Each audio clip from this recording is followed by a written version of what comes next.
I'm coming. I'm coming. What's going on? Wait a minute. Hold on. There we go. Hey, y'all. What's happening? Wait a second here. Happening, everybody. Turn the music on. Okay. Happy Sunday. Happy Sunday. Happy Sunday. Hey, Barbara. Hey, Rashandra. What's going on? How y'all doing today? Y'all, it's been a good weekend for me, but I'm run down today. Okay. But we going to get through it. We going to find some laughter on this, even though the story is a sad story, but we can always find laughter even when it's something tragic. So oh, Bob, you doing good? That's good. That's good. All right, let me see. I think I got my homegirl here. She waiting at the door. Wait a minute, let me put my slides on and get to the door and answer the door. Okay. What's going on? Hey, what's happening? What is happening? I heard your little house shoes coming to the door. Right. It's right. I know. I saw somebody at the peephole. I was like, "Who is that?" That's me. Look. Oh goodness. How you doing today? I'm fine. How are you? Are we in a box today? Yeah. Look, I got it too now. Yeah, we know. Let me see. Wait, do I still got my circles? Oh, yeah. there goes the circle. Okay. I got the circles now too. Yeah. They be changing up so much stuff. Look, next week it might be triangles. Okay, every other week they got that. It might be an octagon. Next week, a pentagon. Okay. Who knows what they might do? They keep on changing something up. So, what they need to change up is lower the price. But we ain't even going there. We ain't even going there. We ain't gonna go there. We ain't going there. Wait a minute. I think somebody at the door. Wait a minute. I hope it's not Jehovah's Witness or Mormon. Okay, because we don't want it. It's like, no. I don't want it either. Something, I shouldn't have said that. I'm sorry. Let me take that back. It could be somebody here that's Jehovah's Witness or Mormon. And no disrespect. I'm just having fun. So I do want to clear that up real fast. For somebody send me a little nasty comment. I ain't laughing at nobody's religion. Do your thing, okay? It was just a joke, okay? Hey, Candy, what's going on? Lemon Kush, what's up? Yeah, Lemon Kush got that Kush, okay? We don't want people to get sick. Yes, what's going on? How you doing, Tori? How was your weekend so far? I'm doing good. My weekend was good so far. I hope y'all's was the same. Yeah, I've had a good weekend. Today I'm run down today, but but it was good for me. It's turning around for me. Well, that's good. It's good. The beginning of a week, so it'll turn around. So, and I'm sure Tamika will pop in when she is ready. So before look, y'all, I was going to do 3, 4, and 5. I could not get the time to do 5, but we definitely gonna talk about 3 and 4. We can talk about those in the whole. And if we want to just kind of pick up on stuff on 5, it's fine. But I didn't do any, like recap about it. So but we're gonna get through it and do the best we can. We're gonna get through the best we can. Wait a minute, hang on one second. Now, Tori, you wasn't here, or Muchi wasn't here last week either. So, but Tori, I'm gonna ask you. Okay, I remember in the comments last week, you made me feel like an old great grandma because you said you was 3 months old or something. What'd you say? Yeah, 3 months old? like 3.5 months. Oh, you was like a wah baby. Mhm. Yeah. She three. Hey, Tamika, 3.5 Like was Months. changing months. your diapers in between two When commercials. yeah, when I this thought was on. I said I probably was babysitting Toya Mhm. because I'm 18 at the time when this whole situation happened. So Yeah, so I I was in college. oh okay okay so I said well but it's been talked about for so many years. It's been over 30 plus years, and this story is still being talked about. Matter of fact, I just saw it today. There's a new documentary getting ready to drop on Netflix coming out this week, or no, next Mhm. week, October 7th or 8th or something, about the Menendez. It's from the brothers' perspective. They talk to them in prison, and I don't give it. I'm tired of hearing from them. You I don't remember the want to hear other from one I them. told you too, Inga, the one that they had where they was talking about the Menudo too, because the I know. father I was seen that one in or heard about that. he worked for RCA. Mm-hmm. And look at what we're talking about today's date with stuff that's going on with the music industry. His father worked for RCA and he was like Mm-hmm. was really He was into Menudo. Really right. into Menudo, and things have come out about it now. And Mm-hmm. and TikTok has a page now where they're fighting for the Menendez brothers as Yeah. far as getting their case reopened again. Well, you won't see me on there. I don't want them out in the street. I don't want them out. But um, I just look, don't pow pow the messenger. yeah, no, I know. No, I'm not. Ready to throw some rocks at me, Oh, girl. wait a minute. We got somebody else at the door. Avon. Yeah, I'm Avon's ding calling. dong. Avon's calling. Do you Hey, do you have Sierra. my Avon products? I've been waiting. I got what you need. I'm here. I That's got what right. you need. That's I need right. some skin so sore. Right. So okay, so Toria, since you are the youngest one on the panel and you just been hearing about it over the years, Mhm. what's your thought? Because you, I might be biased. I think I am biased because I told them last week that not on their side. I'm not even. I'm shaky about some of their story. So since you got fresh eyes, what you think about just overall if they innocent, guilty, whatever the case may be? Well, we know Well, we're guilty because they took out the parents, but I meant of the yeah, other allegations yeah. that they saying. Mm-hmm.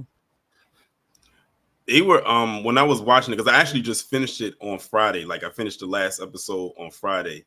And I feel like it's so conflicting because it's like they told a good story, or they were at least somewhat convincing at first, at least when they had the mistrial the first time when they did the hung jury.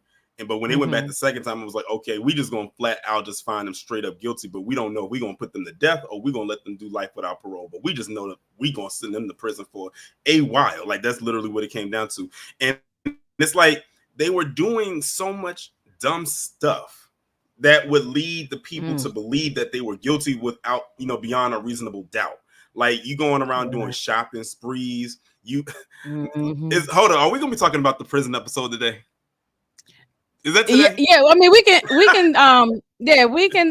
because you wasn't here for 1 and 2, neither was Moochie. So Yeah, I wasn't will here for let 1 and y'all have y'all time to do one, 1, 2, and then we get into 3 and 4. It's like what y'all talk from the beginning, how it started. Because that prison episode, I thought I was watching a sitcom. What with the dimes and them pulling the wig off and all of Yes. that?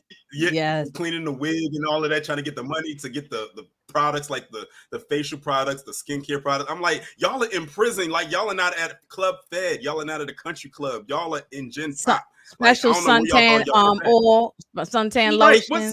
what sun are you getting? I thought that was episode 20, but like I said in your chat last week, it was hilarious. It was so graphic with them actually showing after they took their parents out. I didn't know they were going to go. But it was actually graphic in real life though. Yeah, I can believe what they showed on TV ain't even really how graphic that thing they say it was.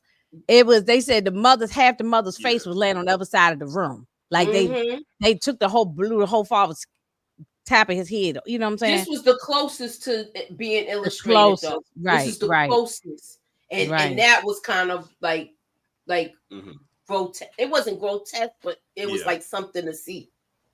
Yeah. I wasn't freaked out about it, but I did say if anybody is, I understand. You know, especially if they've been through some type of trauma like this, you know, that it could trigger somebody. So, Inga, if you thought this was not traumatizing, wait till you see what they about to do for the 3rd season of the Monster series. I found out who they doing it on, and they really about to go out. I said, if you thought what they did the with guy Jeffrey from Dahmer Sons of Anarchy, right? No, They did the guy from Sons of Anarchy. They doing it on Ed Gein. No, I'm saying the guy who played on Sons of Anarchy gonna play when he gonna be in it though. The guy who played Jax on Sons of Anarchy. I think so. I think so. I thought I heard that he's he gonna be the lead guy in there. Yeah, he gonna be the. Yeah, they doing Ed Gein, and I'm like, if y'all don't know who Ed Gein this guy is, was a big time. He was the one that they based the Texas Chainsaw Massacre movie off of. Right. Except he didn't use a chainsaw, but the story about him taking people's skin and making furniture and wearing it, that's all true. That's a real story. That's a real, so like, or loosely based on a real story. Yeah, it's based on that. It man. Whew, when I found out about that, I said I'm slightly intrigued. Is there something wrong with me? But I like stuff like this, even as we shouldn't like true. You know, this true crime stuff. I'm intrigued by the stuff. I like it. You know, that's what it is. I'm intrigued by it. Yeah, me too. I go down a rabbit hole. Because when it comes like the Jeffrey Dahmer, when they did his, I already knew like a little bit about his story. When it came to Menendez brothers, I heard of them. But when it comes to people like Ed Gein, I only hear the name, but I only like slightly know the story. So I'm curious of how they are going to handle this. One might be one of their most gruesome seasons yet. Yeah, it's in top Jeffrey Dahmer with this one, with the one we are talking about today. Because they show some stuff, show everything. Yeah.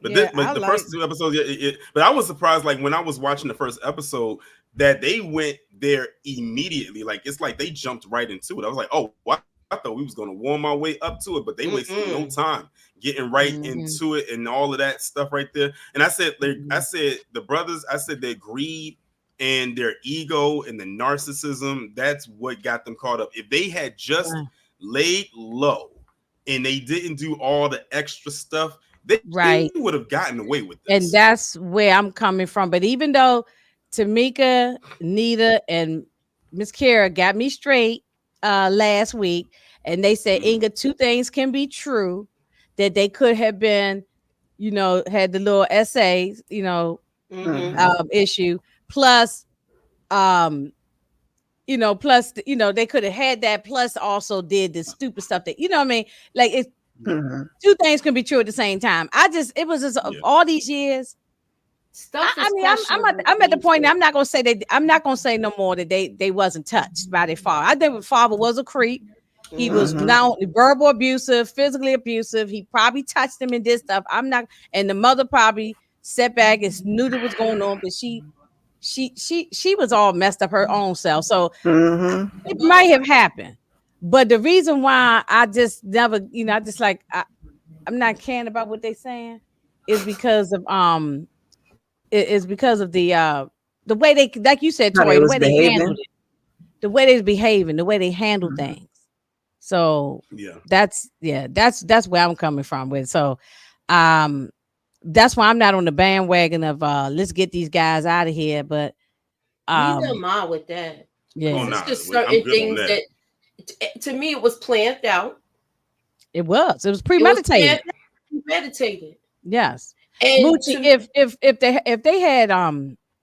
if they were in the house and the mother and father were grabbing them, throwing them on the ground, tacking them, ripping their clothes off, then I can see you picking up a weapon, do what you need to do because you're protecting yourself. They planned this for weeks. They went out of their way to 2 hours away to San Diego, wherever it was, to go get the pow to get the weapon, and then you go outside and reload and come back in and finish off your mother some more. She's crawling around on the ground. because I watched a lot of, not just this thing, Tori, and I've watched over the years lots of documentaries and TV movies on this. This been going, they've been doing TV movies on this thing for since years. the 90s. Since the 90s, yes. Since the 90s. Yeah. And this was a big trial on TV too. Right. Like this is the baby phases of court TV. Right. Where you would see this on TV, not just the highlights.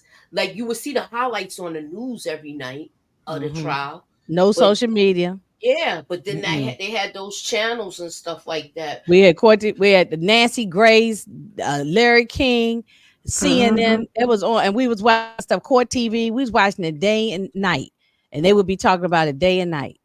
You know what doesn't make sense to me with this case though? If he got away and went all the way to Princeton, you mean to tell me you couldn't that was you was out of the house, so you flunked out to come back? It's just certain stuff. That's what I'm saying. Not making sense to me, and it seems like the older brother Lyle had a problem with the cocaine. Now I think he's a psychopath myself. I don't. To this day, I'm not believing them. I don't know. I'm not saying I just think this. I don't know. Maybe I don't know what I'm saying. I don't know. It's just because one day I'm like, oh, okay, maybe it did happen, and another day I'm like, yeah. I just felt like they came up with this story after they found that they was going. Miss Carrie, I think they came up with this after they found that they was about to get the death penalty. Then all of a sudden, now I don't know. That could be wrong. I'm saying I'm throwing something out there, see what it stick. I don't know. So to me, I feel like it's not. Oh, I'm sorry. I just feel like it's not fair to say how people deal with grief and how people deal with being abused, because you have women that are abused and have Stockholm syndrome and can't seem to leave and can't seem to get away. So even though they were older, they weren't grown, and you don't really know how to respond to that. And that's true. And I take that. Now, taking out their parents was hella drastic, but yeah. And I take that consideration on what y'all said. Yeah, because I was like, I had the blinders on. I was like, no, I only see it this one way. But then since y'all said that last week, I've even thought about it. I said, something probably did go down. I believe something was going on. And I think what made them not be or appear sympathetic was because they definitely came from money. It's not like the average person could relate to them, because not everybody was came from wealth. And that was hard for people to relate to them on that level. And then based on how they were acting, people they made themselves not relatable. They didn't appear sympathetic. Like no one could feel sorry for them. And that's what their attorneys were trying to get them to do. But which one was it? I get them mixed up. Oh, Lyle is the oldest one with the wig. Yes. Erik is he was the main. He was the main one that was like literally like as I was watching, I was like, you need to tone it down. Like we know that you are certain to we know you're used to a certain lifestyle, but know your surroundings, know where you are at right now. Like you are not outside. You're not at the country club. You're not at these nice fancy 5-star places that you're used to. You are in jail. You are facing the death penalty for what you did to your parents, and they're trying to save you. Like your attorneys are trying to save you, at least from not getting the death penalty, at least if they couldn't get you off. But you keep doing all of these things for them to not get their solid case. I mean, well, I don't want to jump ahead because we about to get into another episode. Yeah, I feel like Lyle was too about I feel like Lyle was a sociopath, and he just could not control how he was behaving. Like because he didn't even try. From before he went to jail to when he got in jail, it was like, sir. Right. Yeah. I wanted to ask Moochie, because you wasn't with us last week, what you think about when the mama ripped that wig off his head? I know you hollered. I know you fell off your sofa. I was like, oh. I know you fell off your sofa on the floor laughing. It looks painful. I know that was painful. That looked painful. Like you can't tell me you don't got migraines from that. Yeah. It looked like blood might have been coming out his scalp. The way she ripped it off so fast. So was he like he was going through like a ball phase early on, like like he was going bald. They was talking about that on the news, though. They was teasing them about the wig back in the day. I remember that. And they do you remember, Moochie, when Saturday Night Live used to do all the jokes about Lyle was worried about his hairpiece. Saturday Night Live had so many jokes back in the about day. Them. It's still on. You can still find them on YouTube. They so many people, some comedians was doing jokes on them back in the day. Yeah. No one took them serious. So, but now you got a younger generation now, and they have now. Because also too, we know different now about people who got who've been touched and messed with whatever. So we look at things different. That was a secret that was kept in a lot of homes. Yes. So a lot of people are now coming, now people are coming out of their cocoon, coming clean with the stuff now and shaming their family and everything. So I think that's why they got all that sympathy from people now. Because times have changed, I agree. So yeah, I do think that factors in. I actually believe them about that part. I still don't think that they deserve to get out, and I don't agree with the way they did that to their parents. But I just don't think you can go into that much detail of the things that they saying happened to them. I don't see a person making that up. It's just, yeah, that's true. Yeah, I mean, it's too much. Yeah, the more I think about it now, I mean, over the years, I think that I agree. I think something happened too. Now especially when you're talking about the father, because like I said, male on male is just such a bad stigma on it. I'm just trying to figure out why they was going to the psychiatrist. Why didn't they tell then?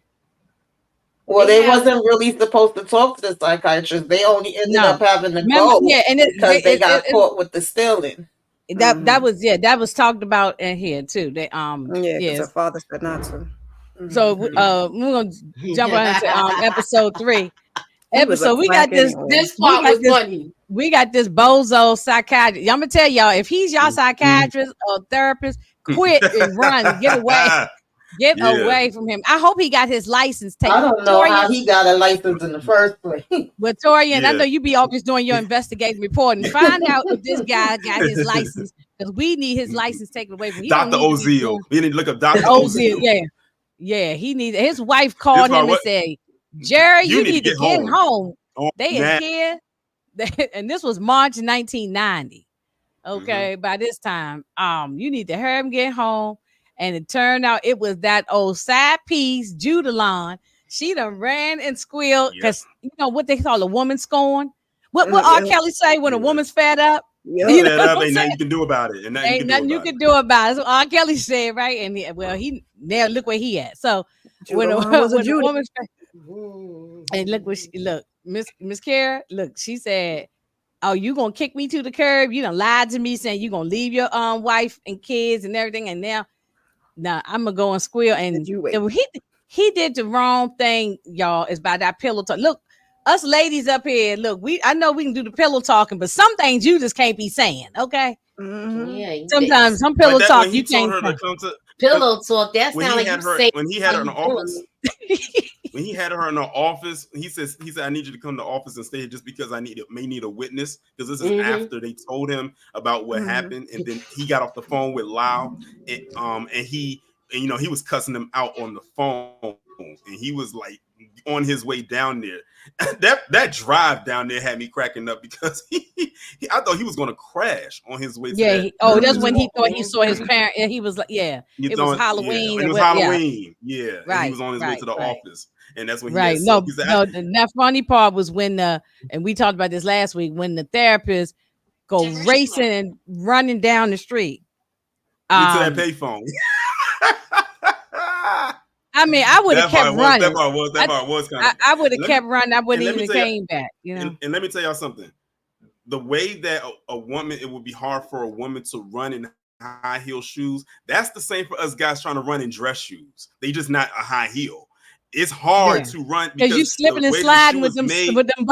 Right, and like literally, you're not even running. You're kind of like hopping, and you're stumping, and you like literally you're trying not to slide, and like in that heel might get caught under the stairs, and you might fall. So yeah, I could understand that your feet be hurting by the time you get to your destination. It could be right down the hall. So when he was running like that, that wasn't him trying to be funny. That's how if a man is in dress shoes running at the highest speed that he can, opposed to wearing like some track shoes or something like that. Well, he did do.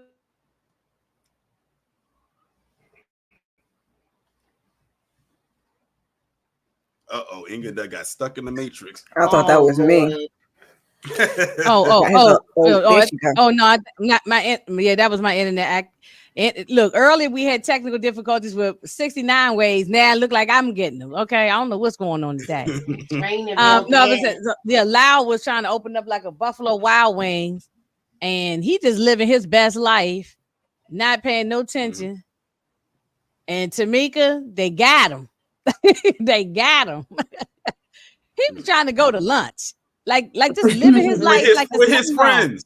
With his friends, and he just like gathered them all up in that Jeep, and he was trying to take flight in that Jeep, and they was right there waiting for him. Mo got a message for you. Oh, that is now on my page. Whose page is that on? Oh, it must be Torian. No, it's not. I'm not sharing it on my side. I don't know whose page. Moda said no invite. Where's the love? What's up, Moda Jay? Hey, Moda. Yeah, but I mean, they had his face down to the ground. His friends was probably like, "What's going on?" They was really like, huh? What's happening? They probably scared. He was obnoxious still, though. He was. Very much so. Well, he shows up at the jail, and so he told this officer, "Look, I can't go in here." And the guy said, "Yes, you can." He pushed his ass up in there. You going in here today? I was gonna say welcome on that, but that's not how it works. Hey, remind me of the Cleveland bus driver. You're going to jail now. You're going to jail now. You're going to jail. And when he saw that big cockroach or water bug, whatever it was, he freaked out, because he ain't used to seeing no stuff like that. Oh no, he ain't used to seeing no stuff like that. He ain't used to seeing no mice and roaches and water bugs and nothing like that. So he was like freaked out.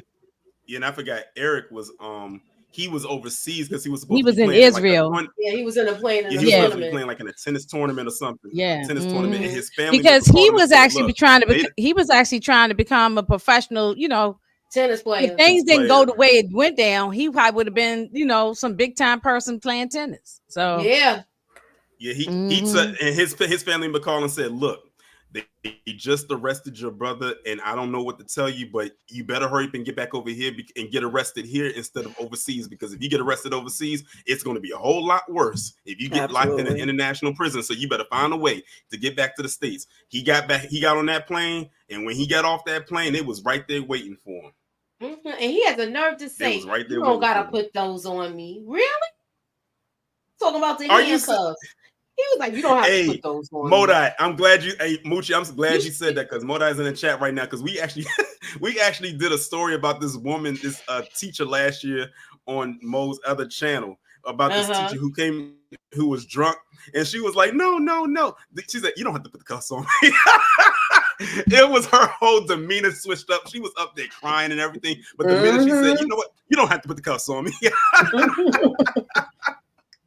When I tell you, I had laughed so hard when that happened. That was too funny. Came up in there. I know her drunk levels was through the roof. Just that early in the morning, you came up in there drunk around them kids. This was good with this, because it did seem like a comedy sitcom when they showed what was going on with them in jail. With the dimes and everything. Exactly. That's why this whole jail sequence was funny, because you're taking people of privilege, and very high privilege at that, and throwing them into a world, the very last place that they would want to be at, because one gained a conscience and decided to confess, and then the side chick heard it, and she decided to go and spill the beans to pretty much the main detective. Well, they side by side with each other. They neighbors now so but this didn't last long for them. But right, exactly. Like I said, it didn't last long. But Well, who wouldn't want their sibling or their cousin or somebody next to them? At least you got a partner. You got somebody with you, you know? Right.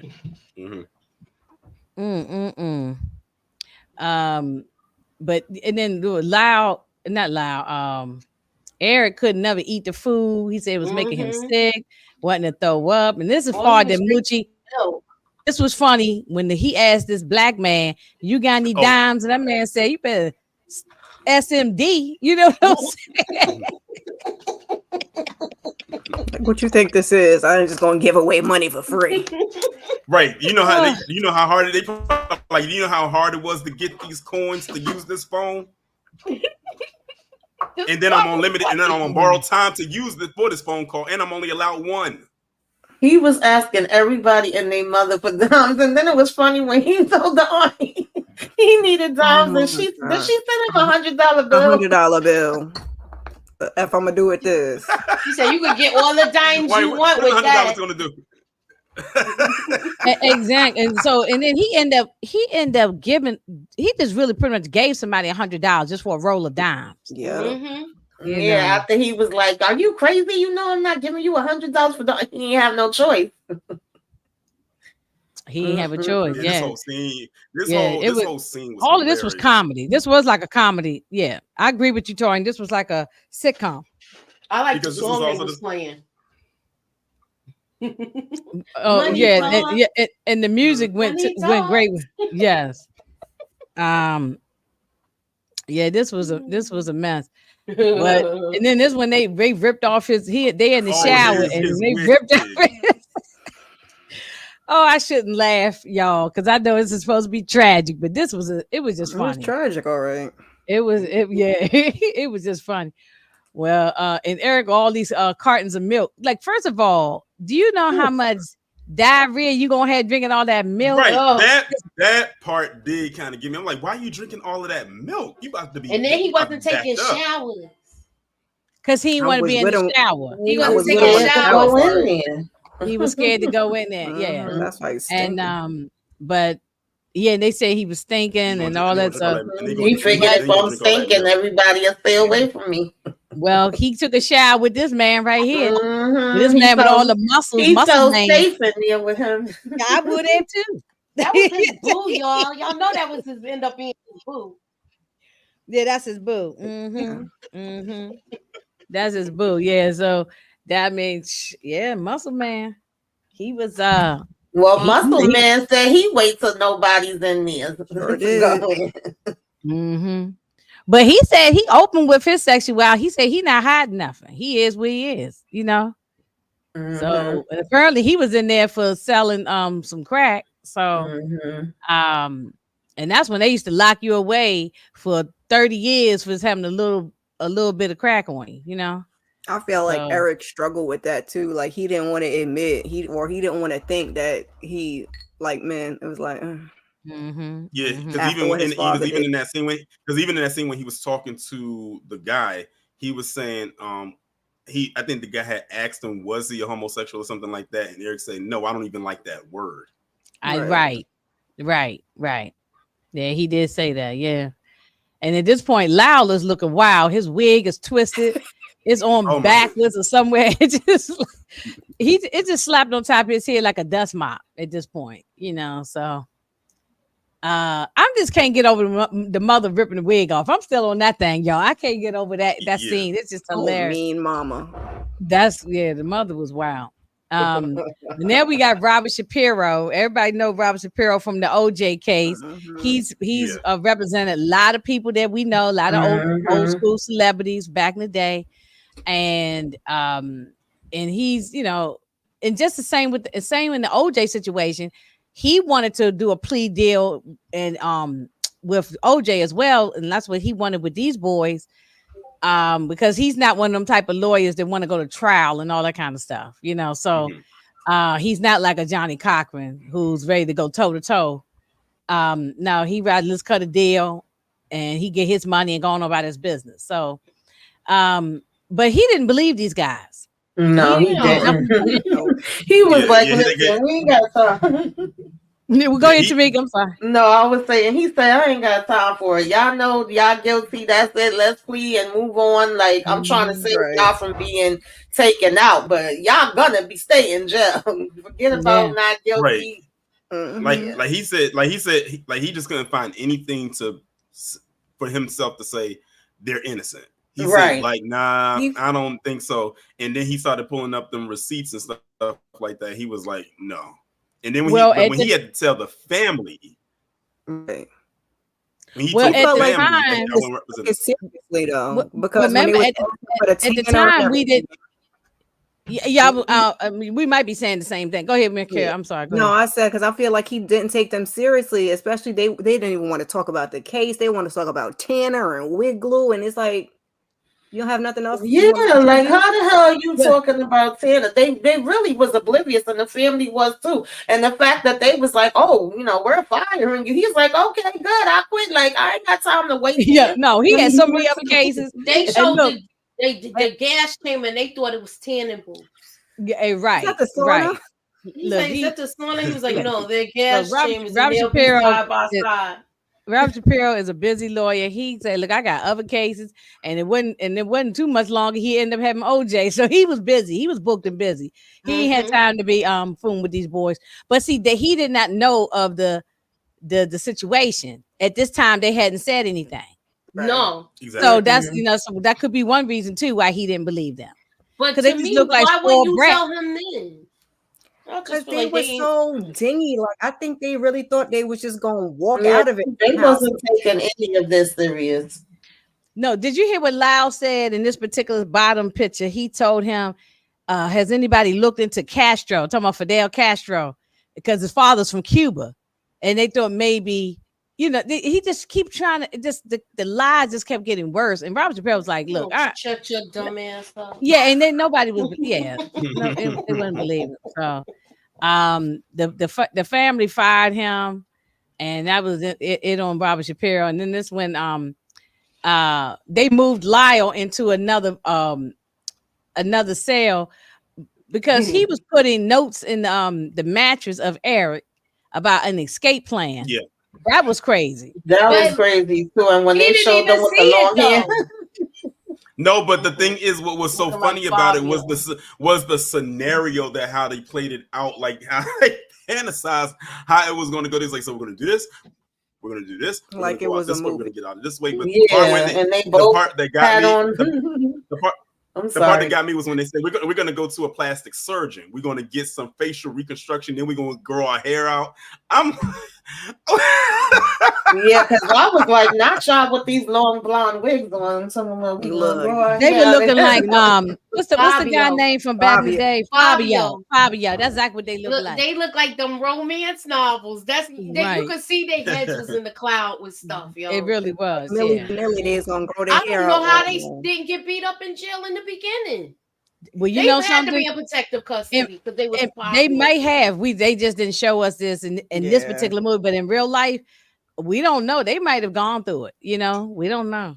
Especially at the beginning, they old pros now, so they probably know how to handle themselves. It's been 30-something years, but at the beginning, they probably did get beat up. And I agree with Candy. They thought they were above the law. I do agree with that. Yeah. But the uncle had told Erik, is there a friend, anybody in here that you can, trust? And that's when he's in here talking to this guy. Exactly. So, I knew immediately when he asked that there's gonna be that black dude. Mm-hmm. Well, now we meet Leslie. Y'all at the same time, like y'all was in church. Amen. Y'all said like y'all was at church. Now we meet this the lawyer they finally had at the end was Leslie Abramson or something like that. Abramson, yeah. And she now they did a made for TV movie with her, about her play, and it's played by what's the lady who played Carmela on The Sopranos? I forgot the actor's name, but she played her, and it was made. It was NBC did it. It was on Tubi for a while, but Tubi might have taken it off. Okay. But they did a made for TV movie about I remember that one. in this her version, like of everything that went down her Yeah. perspective. Yeah. Oh, So I watch that too. Yeah. yeah, I'm It's gonna a see if couple of Tubi still them. have. It's a lot. It's so many of them for real. It's just I said the one about Peacock, y'all, right? Y'all told y'all that one. Yeah, the Menudo one. I'm watching we know. that now. Yeah, but I'm saying it's a lot of made for TV movies that they Lifetime did them back in the day. NBC, Yeah, they CBS. did so many on them. There was so many of them. Yeah, it's so many. It was almost like the Long Island Lolita. Remember they did all those movies on that girl. And I mean that was big news back then too. Amy Fisher. I remember that thing happened. I used to work near the body shop with it happened with the guy by the by the Foucaults. You knew the people. Yup. When that thing was going on, people was passing by that thing, taking pictures. That was wild. That was the talk of the town at that time. See, we had social media then, so that was every time that thing was on the news, everybody was watching. Yeah. So we meet her and her husband. Her husband is a reporter, and they're trying to adopt a child because she has an older child from a previous marriage or relationship or whatever, but they trying to have their own child, so they're trying to adopt. And so I don't know when she got time to take care of no baby, but she ended up having a baby though in real life. Yeah, she ended up but they adopted a child, but she was busy with this case. So, but then she's talking here to a reporter, and she's in a restaurant, and this back when you could smoke in restaurants. The smoking section, the non-smoking, the smoking section. Yep. Yeah, you can openly smoke, and which I'm glad they got rid of that because I used to get on my last nerve because both my parents used to smoke, and we'd be at the dinner table and they'd be just lighting up cigarettes and smoke, and so I could never get away from it, you know. For me, it was because I was like, I'm like, look, you got an ashtray. Dip your ashes in the ashtray. Why are you flicking it? Because I'm afraid it's going to flick over the food. I'm like, that's not pepper. That's ash. I don't even want to smell no cigarette smoke while I'm eating. Not where I'm. We sitting down eating and we're in a restaurant, you know, too. So I used to see it all the time. But yeah, that's how it was back then. And she's getting louder, and then you can hear her talking all the way across the room in the restaurant, right? To this reporter, and I mean, she was making some good points about black and brown people, how they get about getting arrested and being charged. And I mean, she was making some good points on what she was saying. So, so I guess she's one of those people. I guess that she believed the victims, and she goes and she helps people. But Dominic Dunn wasn't going for it. He wasn't here for it. Okay, Dominic Dunn, and a lot of people should know him. A lot of people should know Dominic Dunn. He wrote a lot of crime books. He wrote a lot of crime books, but people may not know. Y'all, I'm sure y'all know, but a lot of people might not know that his daughter, who played on Poltergeist, she was taken out of here by her boyfriend or whatever he was, fiance or something. And what's so crazy? And this lady represented. That's why he had a hard on for this lady. He can't stand Leslie because Leslie represented the murderer who took out, who took out his daughter. So. Yeah, so that's why he can't stand her. Because I was watching this YouTube channel about this YouTuber named Ashley Says, and she actually talked about Dominique Dunn about maybe 2 months ago. And when I was listening to it, I was like, Dominic Dunn, that name sounds so familiar, but I couldn't put a finger on it. And then when he said, when it was a later episode, when someone says I was a fan of the Poltergeist, I was like, oh, that's him. That's the father of that girl who was taken out by her boyfriend. And I was like, oh, yeah, she was Caroline's sister. Her story is. Don't go into the night, Caroline. Whatever her name was, Caroline. Don't go into the night. It was her older sister, her big sister. That's who that was. Rest in peace to that lady. Dominique Dunn's story is very, very dark, I should say. Well, and then also too, people might know him too because every day, especially if you followed that OJ case like I did, every day he sat in that courtroom in that OJ case, and he sat there near the Browns and the Goldmans every single day. And plus, they portrayed him in the People versus OJ, which is the best thing they did. That's the best. That one, that was one of the best ones. That was really good. Yeah. That was one of the first ones. I think that came after the Versace one. I thought the OJ one was first. That's what I I said. think That the was People one of versus the OJ. yeah, OJ one for and then Versace and came then the after that. Yeah. Versace one. Right. Yeah, Ryan Murphy been doing this thing for a few years now, because I first got exposed to him with American Horror Story. That's where I first learned about Ryan Murphy. Yeah. And this actor, he played in the People versus OJ, but he didn't play Dominic Don. He played F. Lee Bailey, the one who cross-examined that racist Mark Furman, about the N-word and all that. Mr. I plead. Mr. I plead the fifth. Yeah. So I know that OJ one back and forth because I've seen it 100 times. It's and so good. You know it's why going to be watched that place them with this though. And also too to make y'all feel a little bit older and myself a little bit younger. Mm-hmm. He also did the voice of a very iconic character in one of the most iconic Disney movies of all time, The Lion King. He played Timon. Oh yeah, right. Yes, yeah. I did know that too. Yes, yeah. This guy, he's a legend. This guy's an old school. He did Broadway, movies, television. He been around forever in the day. He probably if you never seen the movie, about 80 years old. If you never seen the movie Mouse Hunt, do yourself a favor and watch that. I'm telling you, that movie is hilarious. Was in that too. Mm-hmm. Mouse Hunt is an underrated, hilarious movie. Yeah. He was in Birdcage too with Birdcage. That was good. Robin Williams. That was good. Mm-hmm. Yeah, he been around, but so Leslie now, she and they had their little exchange back and forward. Then she is on her way home. She gets a call that the Menendez family wants to meet with her to take the case, and so she sits down with the family, and she explains. She said, "Look, Robert Shapiro's a fine lawyer, but he doesn't want to, he doesn't really fight for his clients. He just wants to cut a deal." And the uncle was like, "Well, can you help them?" And she goes into her story about that was a real case too. That young guy who took out his father or somebody for abuse. It was, abuse situation. So, I guess that's what she do, or what she did. She's not. I don't think she's practicing anymore. I think after that Menendez thing, she retired. I think in real life, yeah. So probably was draining on her. So. Oh yeah. Yeah, so she goes to try to meet with them. And here we go, Miss Carey, with another psychiatrist. Oh, Erik did not want to meet with this guy, but they said no, he's nothing like that other, bozo therapist. So yeah, she did not like that. What's his name again?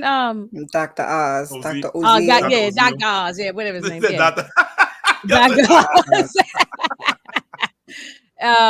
She definitely expressed how she ain't like him, but he didn't do anything. This is when the story started coming out about they were touched and messed with and everything. So, and I'm trying to watch my words because I was great blurted out what it was, but all he did was ear hustle that other doctor.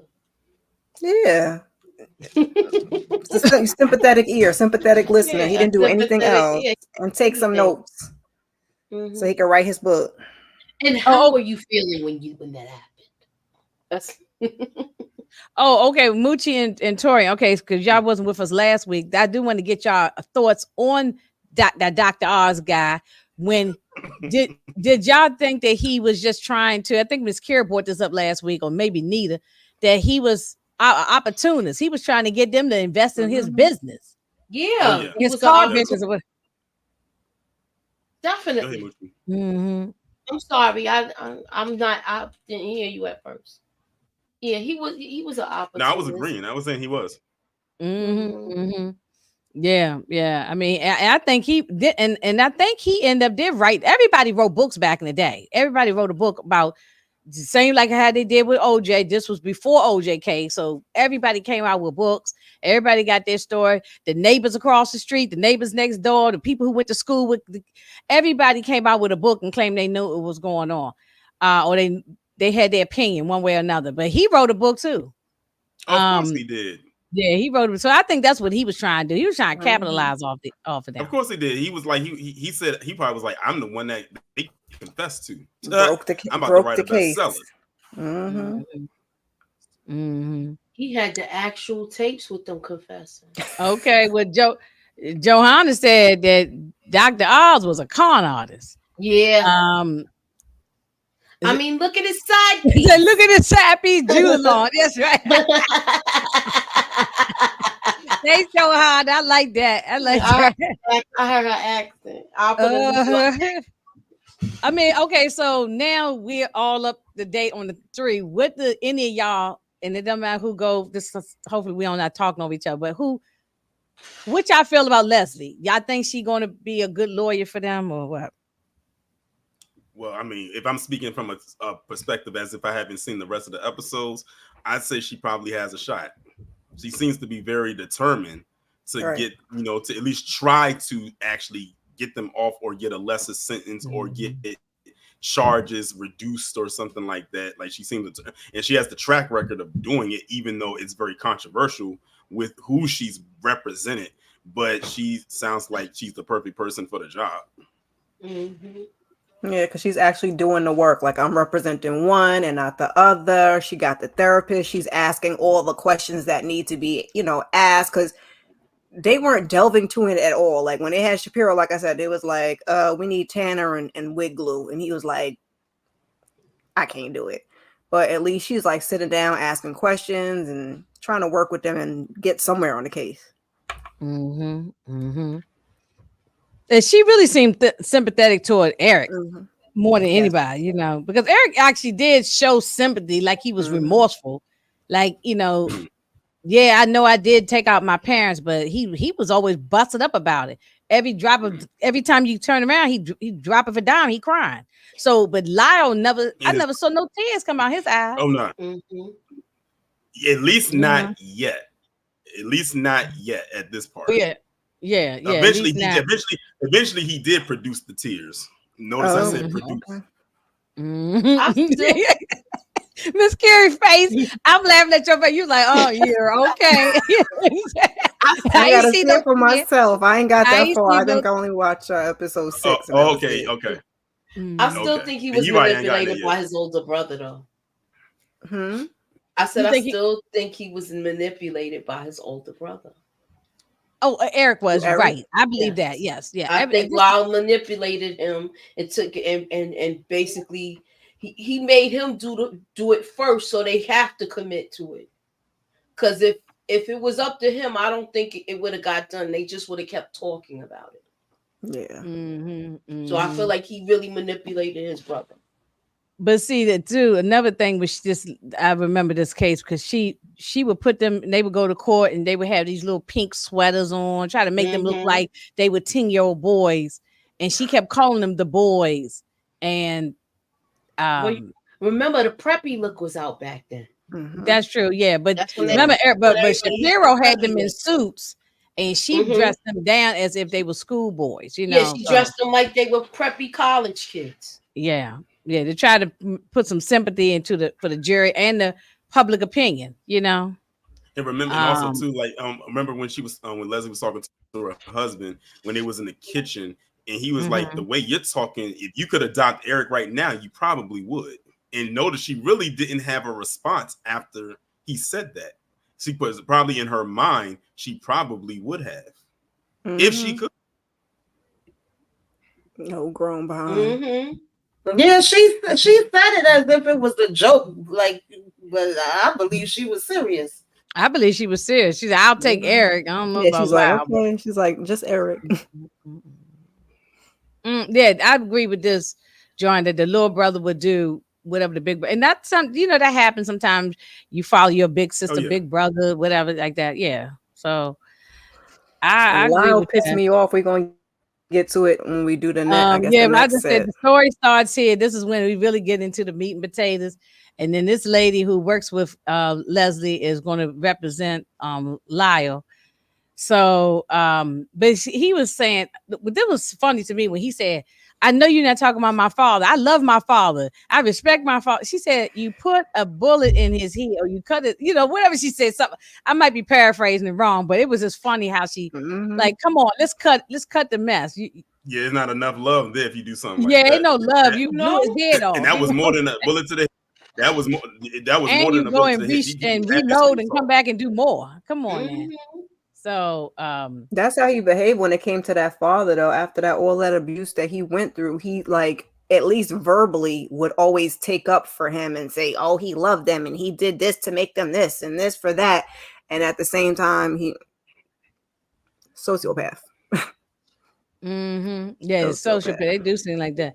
Said the lady that represented Lyle, she looked like she didn't believe him. I mean, I don't know. I don't know. I don't think she did. Yeah, I don't know. I'm gonna look at it again to see.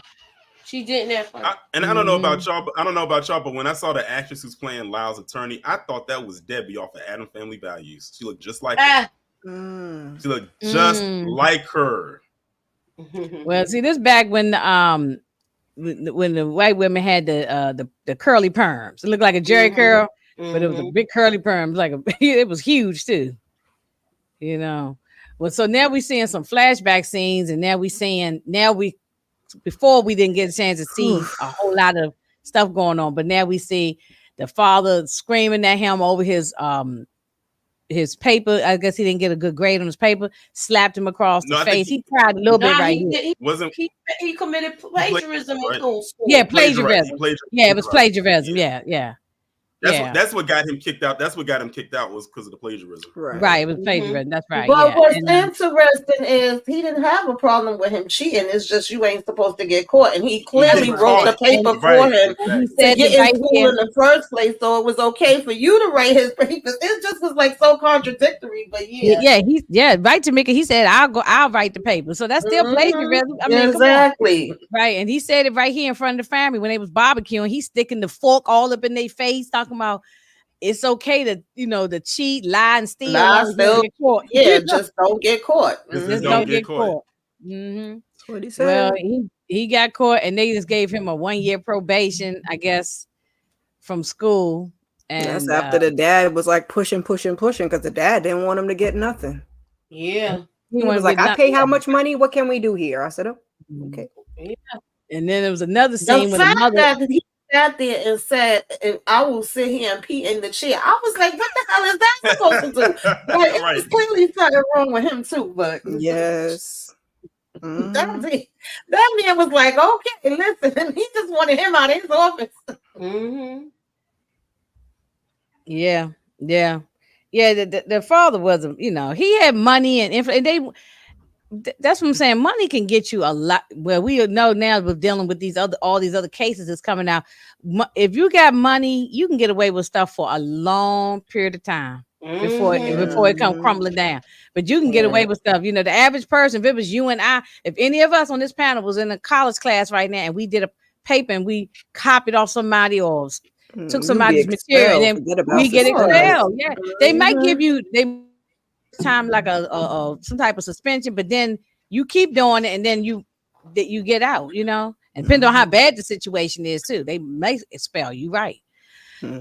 Yeah. So I mean, then the mother, she was constantly always drinking. She was over here making a drink, and then some young lady was ringing the doorbell, and they were like, "Look, we don't want her in here. We don't want you dating her." He went up and told the lady, we talking to like a speaker or something. He told her, to go get away, you know what I'm saying? And he's not dating you, so yeah, that was horrible. He was saying like how this girl is beneath you or beneath us. We're better than that, and don't date this person. If you want to date this person, I have someone I can line you up with, and all types of stuff. I can only imagine who they tried to hook their sons up with. Him and the mama. The mama has some bad things to say too. Well, I ain't gonna repeat what she said, but accusing them of having diseases and all kinds of stuff. I was like, what the hell? All right, hey Andre. Oh man, I knew a couple of guys like Erik and Lyle back in the 90s. They never took responsibility for anything, and their mother was also very rough on their girlfriend. Yeah, well, that's very common though. It is very common as far as now you're talking about the essay part, but I'm talking about just people that the parents can be just verbally abusive, overly just mean and abuse. Verbal and physical abuse is just as bad as well too, you know. Yeah, we didn't get to that part. We didn't get to that part yet. That was okay. That part was crazy. That part was crazy. You didn't want to get it. And then so it's just more seeing. And then this is when we started seeing his hair falling out in the shower. He went and took a shower, big balls of hair falling out. And then this the father took him to go get a little toupee, a little unit, as we they'll give him a unit. Yeah, you call it a unit now. Yeah, a man unit. A man unit. Oh man, and there's plenty of men right now because I see it on IG. I see them videos of people on TikTok too. They got a lot of videos. There's men getting the man. Yes, brothers too, not white men, brothers getting waves, getting the fake waves. I've actually seen like someone, I don't know if I still follow them on Instagram or not, who actually became well known for actually installing those male units for black men in particular, and if installed correctly, it does look very natural. Like, it looks like their hair. Yeah. And the thing is, it's only tailor-made for that person's head. So don't try to take your unit and put it on somebody else's head, because your head circumference in this is two different sizes. Yeah. You see, they be using protractors and whatnot. You're gonna be out here looking like Tommy Pickles off of Rugrats if you try it. That dude was using a protractor, one of them. Not Tommy Pickles. He had no hair on his head. He had like Charlie Brown with one little string of hair on top of it. So, I mean, just the way the father was in his face and yelling at him all the time. Bully, yo. And I love this actor because he played in what's that? No Country for yes. No Country for Old Men. He was good in that. He was very good. And I ain't seen that movie in a long time. I should try to watch it again one day. Very good. He was doing his job. I definitely want to give him a little 5-piece real quick. He definitely need a 2-piece and a biscuit for real. I mean, look, I'm not saying take your parents out, but he was rough.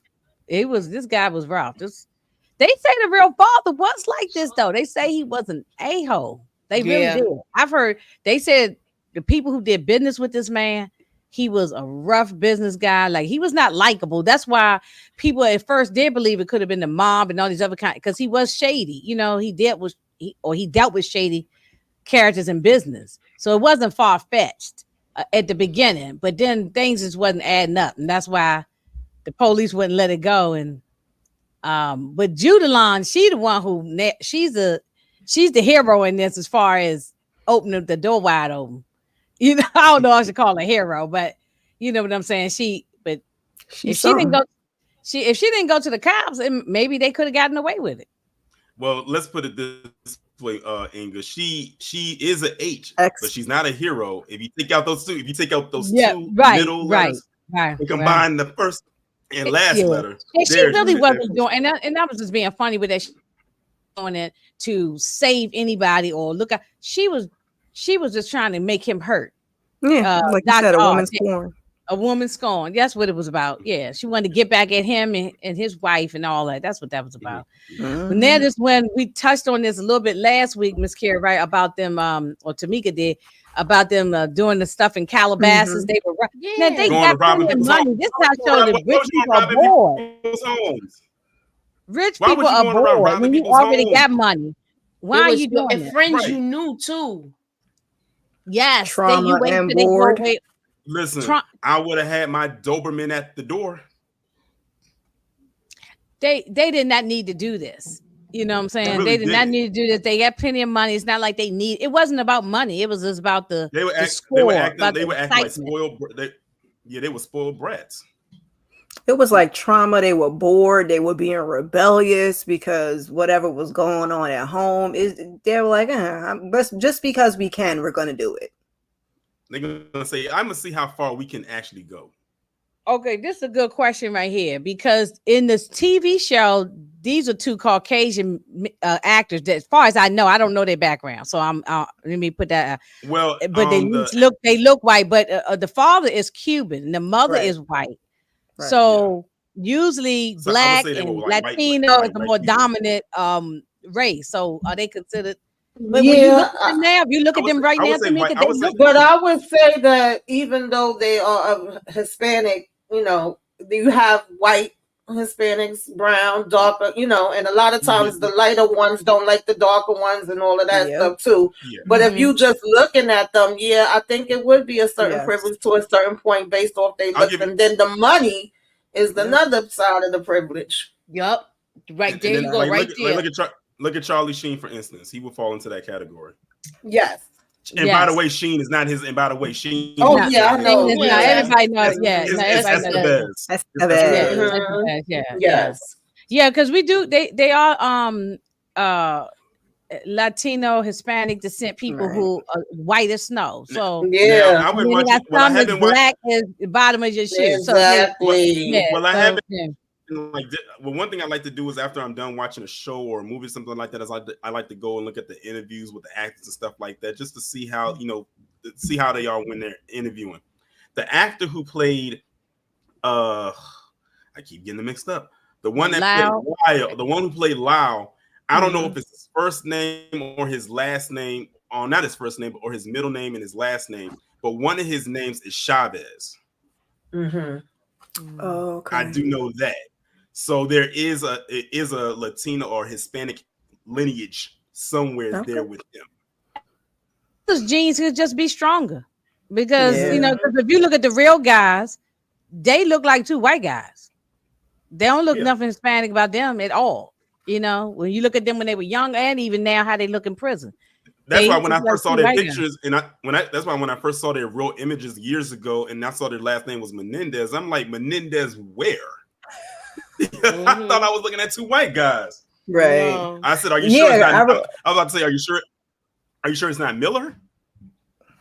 Because I was young when this first came out, I remember thinking that maybe they were adopted, and then I was like, oh no, the dad is very much Cuban. Okay. Yeah, he looked and talked Cuban. Yeah, I mean, so he had that thick accent.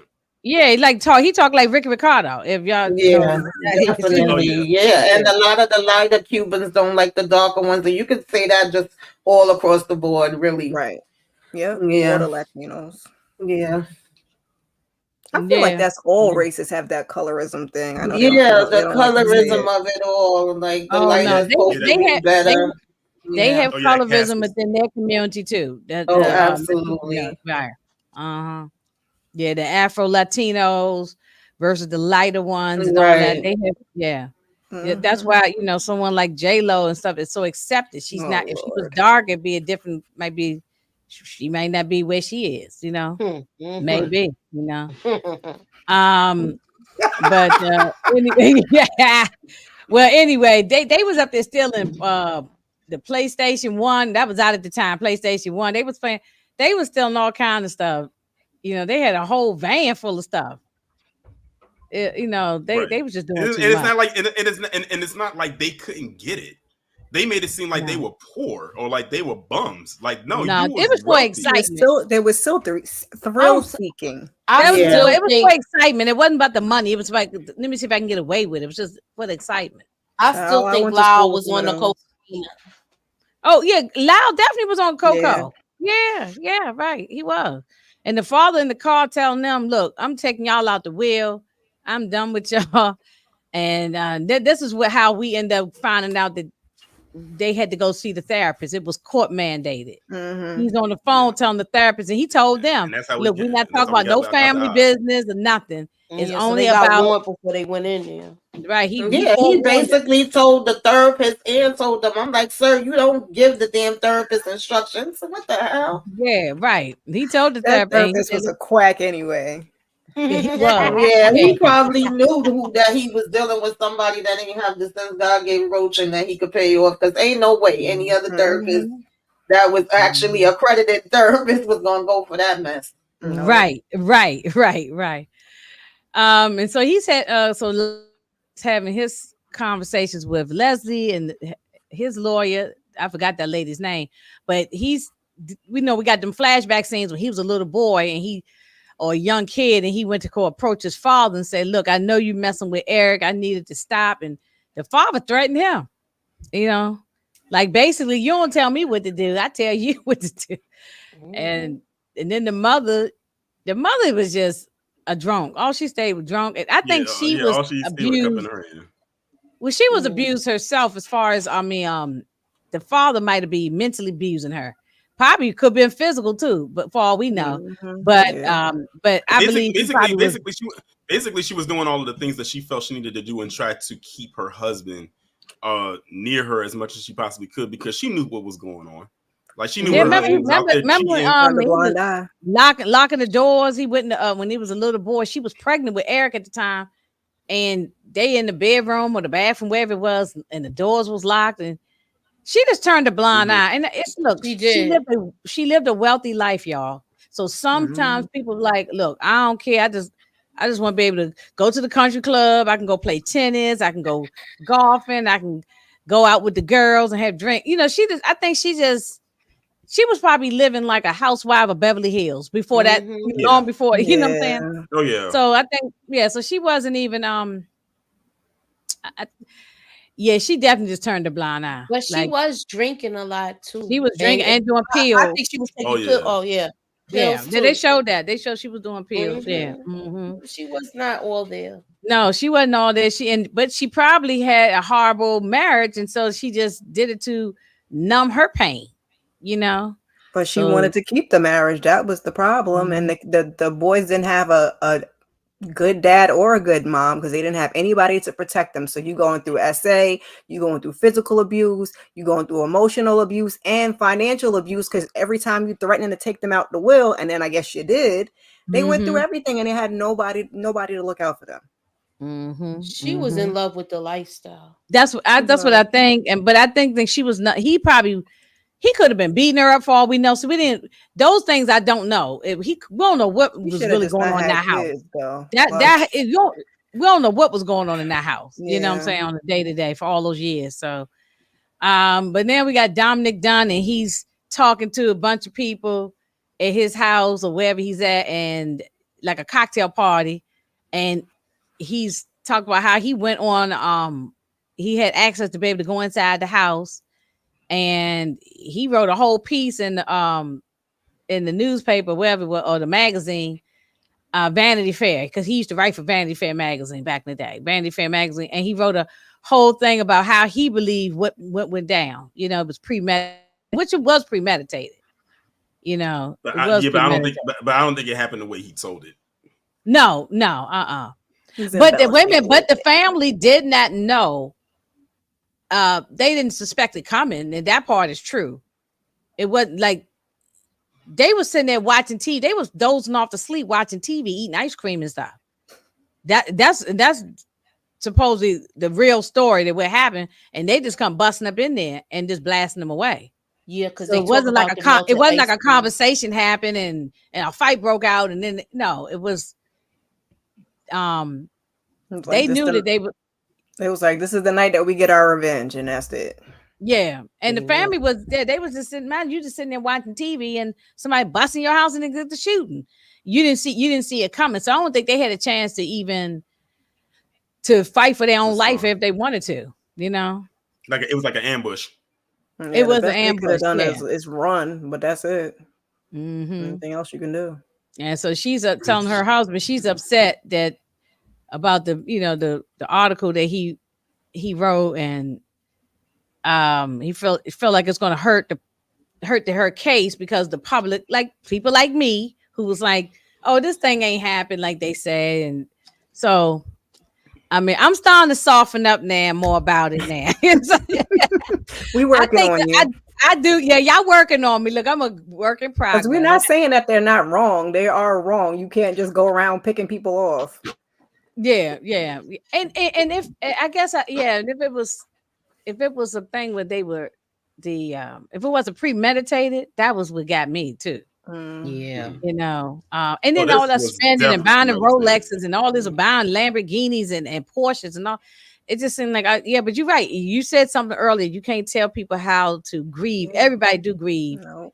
I definitely do believe that they need to be up in there. Like, some people are saying they don't. They have the right to their opinions. I know somebody personally. That's why I was saying situations like that do happen where they was being abused at one point, DV, whatever, with their husband, but they did not act right then and there. When the person went and laid down, that's when they was like, you know what? That's all, folks, for you. You won't put your hand on another person again. And unfortunately, they got locked up because it was like, that's not self-defense. Well, you know something? You are right on this, Tamika, because remember the story that Farrah Fawcett did, the burning bed. We've been talking about that thing for a long time. Yeah, I keep saying I want to talk about that movie. I know it's still on. I think it's still on Tubi. We could talk about it one day because we've been talking about that thing. If we do that, we got to do Extremities. Then we have to do Extremities if we doing the burning bed. I'm just saying. That burning bed is Farrah Fawcett. She played. Rest in peace to her. She played that, and that was a true story. That lady did get off, but look, it wasn't easy for her to get off because you got to go through a lot to prove. Because the police and everybody, they what are you talking about? They felt like that's your husband. So if he slap you across the face or he punch you and knock your teeth out, he got the right to do it because that's your husband. You know, you don't belong to yourself. And that was in that time. That was it's because the law that was like 1980 or something, late 70s. It was that's a very sad story. But you're right. It wasn't premeditated with the burning bed either, but she just said she just got that day he beat her up and she just got tired and she just said something snapped in her and she just burnt his tail up. You know what I'm saying? So the night's the night, you know what I'm saying? So, but in the case with those kids, they planned that though. Yeah, I definitely understand why they got convicted. I don't have no questions on that at all. Right. Yeah. And then because it wasn't a mystery, everybody knew they did it. So the mystery was, did the parents actually molest them or not? That's what still to this day is still the question. They admitted that they took their parents out, so we know that they threw all of that out at the second trial, right? Yeah, because they wanted to get a conviction. California needed a conviction. We just had the Rodney King thing going on. OJ was going on at the time. We had some other celebrity ones that they fell through the cracks. California kept getting L's. They kept getting riots. It was Rodney King and riots was going on. The city was burning. A lot of stuff was happening. Yeah. And so they said, no, we by any means necessary. So they stripped away on that second or third trial. I think they had like 3 trials, cases. So that last one, they stripped everything away and they just got them on. I think the first one they were tried together and then they had to separate them. And once you get and going back to Inga's point, and once you get to, I think it's the last episode when they do the last trial, you'll see exactly what she means when she said they started stripping everything away. But I don't want to say it because I know Ms. Get all the way to the end. I'm gonna keep going back to talk about all the story. So I already know the story, but I'm not gonna go too far. But so she talks to this kid, and this is the part where I said, okay, Miss Carey, I believe what y'all saying, but then y'all think this was suspicious. His father, this kid in college, he told Lyle that his father was doing all this stuff to him. It sounded almost like their story. So I was wondering, was he still in this kid's story? When he asked him, does that make sense? What I'm saying? It's like it makes sense because it was weird when Lyle asked him. It's like he almost asked as if he knew already, or like he wanted to open up. So once he got him to open up, it was okay for him to say something. I wasn't sure which one exactly was going on by the way that they wrote it. I'm going to assume it was the latter, and that Lyle kind of assumed and wanted to open up to him. So he's like, "You anything you want to share?" I don't know. This scene was weird to me. And also too, he was also the same one that they made the fake ID and used his picture to get the guns. To get And the way that type of, like you, Miss Carey, you mentioned this last week. That type of weapon they had was like a double barrel shotgun type thing. They did not need to overkill with that. They you know, that many shots, then go and reload again. It's almost like it was venom. They there. They wanted to make sure that this person was not gonna come back around. Yeah, something did happen in that house. I think, some of y'all, I don't think we ever really gonna know because the parents are gone. I was gonna say, I'm trying not to talk about it because I watch episode 5 and 6. No, but I don't think we ever really gonna know the real story. You know what I'm saying? Yeah, and then I'm watching the Menudo one. So yeah, they done had like 30, 40 documentaries on this daggone thing. Barbara's on her way to the prison to go visit Erik. Oh no! She's on her way up there now. She's 60 minutes away. Tell them we said hi. She's 60 minutes away from the place. Wow. Tell them we talking about him right now. I don't think nobody's ever gonna know everything that happened. But them 2 of them are gone and the other 2 are locked up. That's just the bottom line. No matter how much people try to. Is that house still up? Is that house still in existence? Yeah, I believe so. I just saw somebody on TikTok just went inside and did like a tour of it. I wouldn't want to be in. I would think it was. I would think of people gonna always like going to places like that. He had it on. He had it on camera, but that room that the incident happening is closed off. He couldn't get in there. Okay. He was it's an empty house. Nobody's living in there, right? No, nobody's in there right now, but it's on the market. I would not live in there. To me, I believe in spirits, y'all. I believe in good spirits and evil spirit. I could not be in there. That would be haunted in there. Yeah, people be fascinated with stuff like that, though. Yeah, I got a question for y'all. Which house would you rather live in? That house or the Amityville house? Neither one. Neither one of them. All the flies was on the window. None of them. Neither one of them. I don't care if I need a place to stay and it's the middle of the night and ain't no place open. I can't get no motel, no hotel, holiday. No, I just sleep in the car or on the sidewalk anywhere. I'm not going in those places. Right. I'm not going to the Bates Motel either. I ain't going exactly nowhere. No. And I think Lyle just got his degree in prison too. I was like, yeah, he helps out. I think it's Lyle who helps out other prisoners. He runs a group in there, like people who a lot of them do that when they in there. I guess he got his act together because Lord. And he finally just said accepted being bald because when you see Lyle now, he's straight Kojak. Yeah, I see it. He cut all of it off. Yeah, finally, it's like you look. This go with it. You look better being bald than have that toupee thing sitting on top of your head. So, I guess when he finally they got that life sentence, they wasn't gonna give him no tape and all that stuff to put on his toupee down. So he just said exactly. Him scrubbing that thing in the toilet, that took me out. Yeah, that was crazy. Scrubbing it in the toilet, and he was using Erik's toothbrush to scrub it in that was crazy. Yes, you ain't see that. Erik said, "Are you using my toothbrush?" I mean, it was just putting it in the toilet though, scrubbing it in Yeah, that was crazy. It was wild. Yeah, it was wild. So Erik is, not Erik, Lyle is having this conversation with the 2 lawyers, and he was just telling them that how I guess this was the final straws when Erik, the father, come busting up in. I guess what did Erik might have started talking.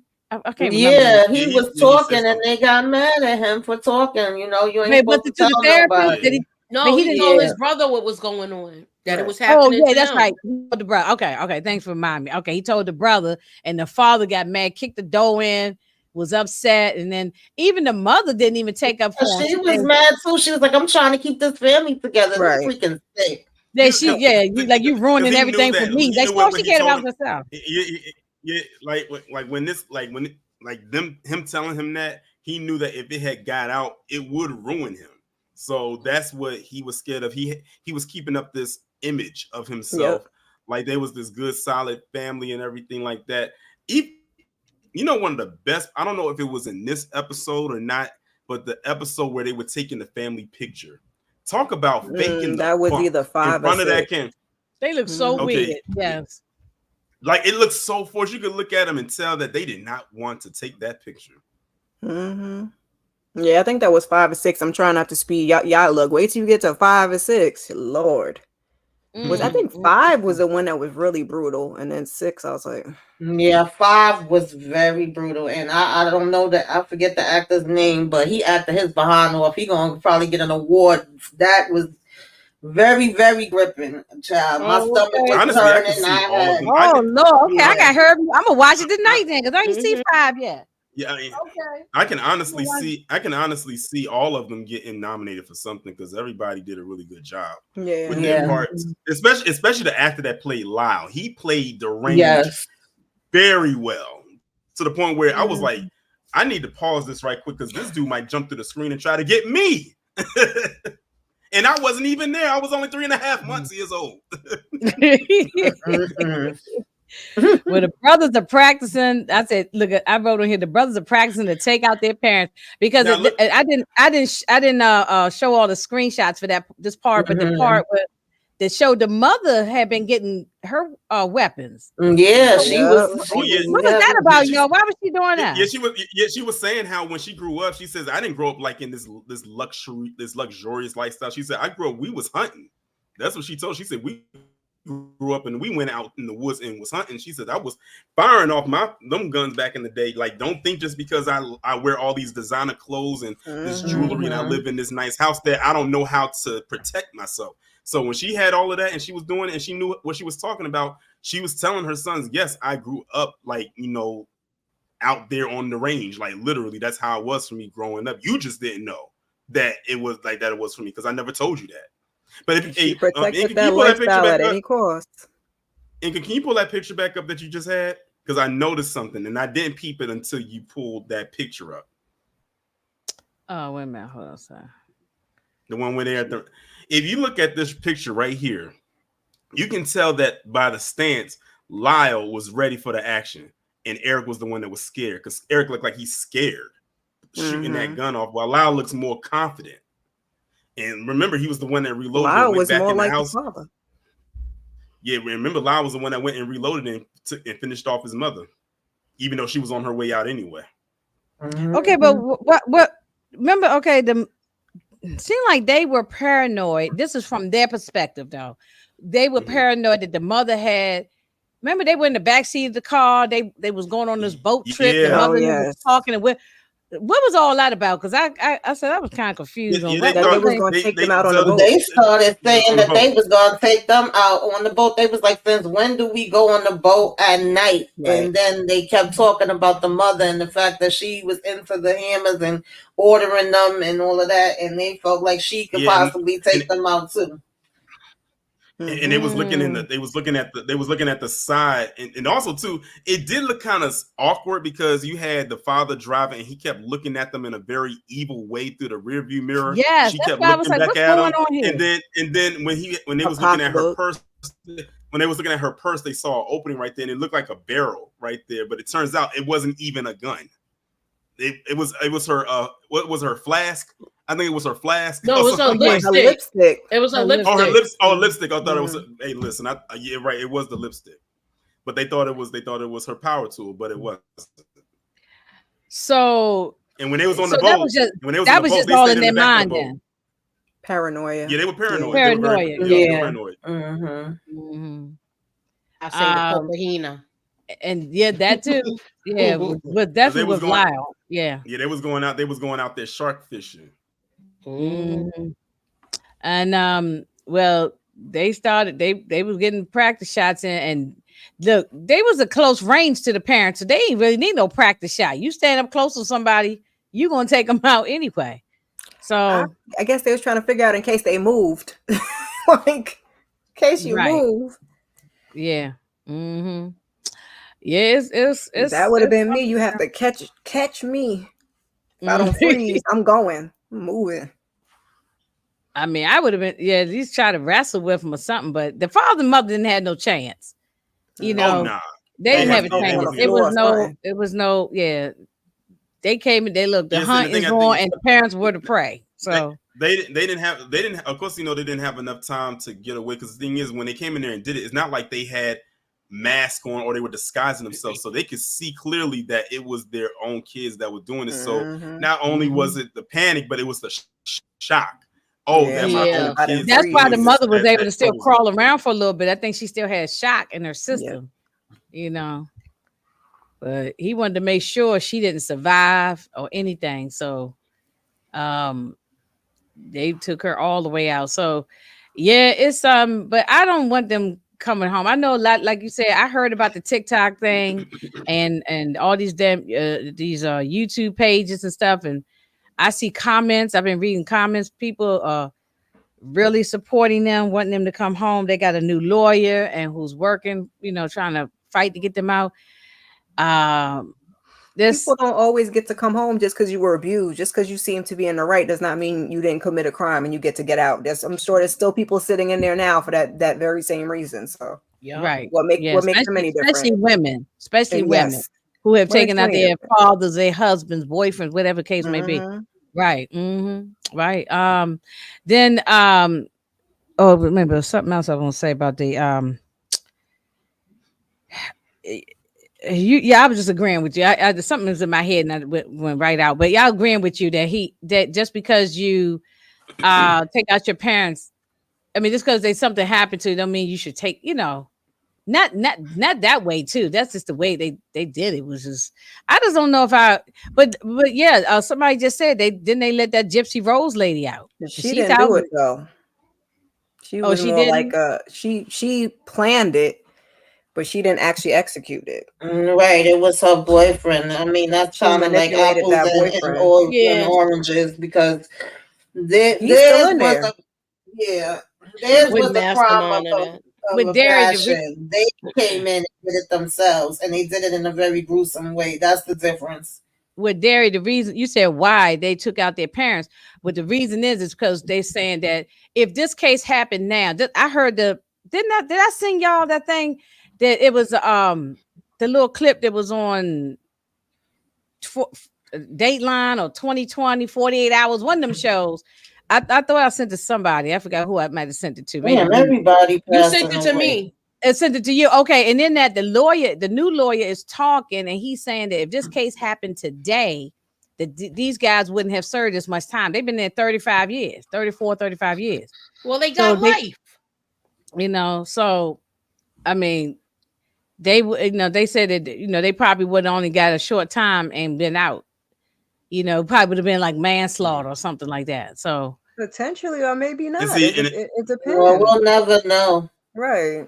And see the thing is, on top of that, like look at the time that it happened. They were at a time when there was no smartphones, there was no social media. They didn't have it doesn't appear that they had any type of indoor surveillance, any cameras to back up any of the claims that they had. So it was really the people they really had to believe what they were saying. That's why their attorneys was getting so pissed with them when they were doing dumb stuff. Yeah. Tamika, you want to answer Johanna? She's asking you this question. She wondered why they never confessed to Dr. Oz. Well, he wasn't trying to be a real doctor. So I mean, he just sounded like he was trying to get a business for himself, get a book out the deal. If he was a real doctor, then he probably would have. But they saying, but why they didn't confess to him? But they knew they weren't supposed to talk to him. Remember, the father threatened them. You ain't not supposed to talk to him. Exactly. But I think the reason why Erik finally went and talked is because it was just heavy on him. Yeah, exactly. He went because of his guilt instead of about what they did, which he wasn't even supposed to do that. He was having dreams and stuff. He was saying, and he was thinking about putting the thing up to himself. Right. Yeah, he was thinking about hurting himself. And that's the thing, because if you say you hurt somebody else or you thinking about hurting somebody else or yourself, they are supposed to report that. This man was a hack Every time I go to my counselor, she asks me, am I thinking about hurting myself or others? Okay. And I say no every time. I say no. Sometimes I do think about hurting people. I might want to put my foot in somebody's tail. You know what I'm saying? I might want to put my foot in my neighbor's tail or somebody's tail. But I might want to shake the mess out of somebody. Exactly. Right. I know that's right. Yeah. Shake like a rag doll. Right. But it was calculating. I agree with Derry B. It was very calculating. But Erik is the one that makes it convincing, not Lyle. If it was based on Lyle, I'm like, hell no, you wasn't touching, nothing happened to you. You just a sociopath. But Erik is the one that makes me change my mind. Right. Yeah, because he seems a lot of sociopaths don't have any emotion. That's why I keep saying he's the sociopath. He's not capable of showing you that. Of any feeling. They focused on that when he got arraigned, how he was looking. Like they didn't take any of this serious. We talked about this earlier, and I believe that had played a big part on their case also. It looked like they had no remorse. Right. Yeah, that did play a big part. And it was Lyle who wanted to go out and do all the spending. It wasn't even really Erik, you know? Right. I mean, Erik didn't turn it down. Well, I mean, his butt kicked anyway, but we're gonna deal with that in the next 2 episodes. Yeah, they was like Lyle wanted the Uptown Saturday night all 7 days of the week. Right. Oh, and this one thing that they I think we touched on this a little bit last week. They are upset, the real life guys, with Ryan. Was it Ryan Murphy's the guy's name? Yeah. So they're upset because they said the betrayal of them, especially them showing the two guys, the brothers looked like they was about to make out with each other in episode 1 and 2. You know, they was all, we talked about there was just two but now I'm kind of annoyed about that, knowing that they got a documentary coming up in the next couple of weeks. So like you get to say your piece. I mean, you won't have seen his, but like you will get your side of the story. Yeah, it's coming out, I think October 8th or something, 7th or 8th. So they actually brought that up, like in a couple of the interviews that they've done with them with the cast. They actually brought that up.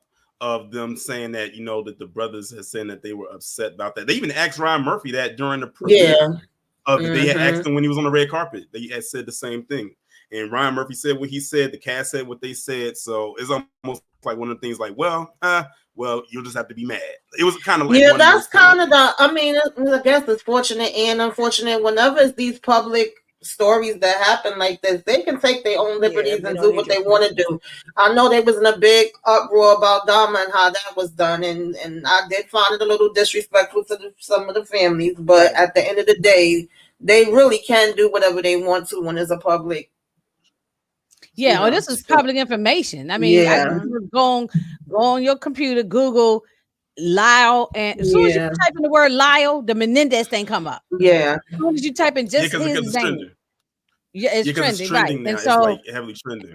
And there's so many things that's on so many platforms. YouTube got tons. Yes, there's a lot. Some of them might be real, some of them might not be, but it's a lot of information. So yeah, it's people can do whatever they want to do. And as far as the Dominant thing, when the families was upset with the Jeffrey Dominant thing, I understand that a lot more because that is you're taking a band-aid off of the trauma. You know what I'm saying? We still trying to heal. We got a scab over this thing trying to heal.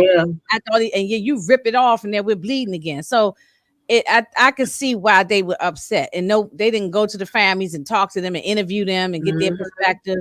So but I did like that Dominant thing. The Dama was it was very good. I really liked that. Yeah. So and there's a ton of movies and stuff on that one too. So that one, But I was so glad when Christopher Scarver did his thing. Oh, talking about the guy that took him out?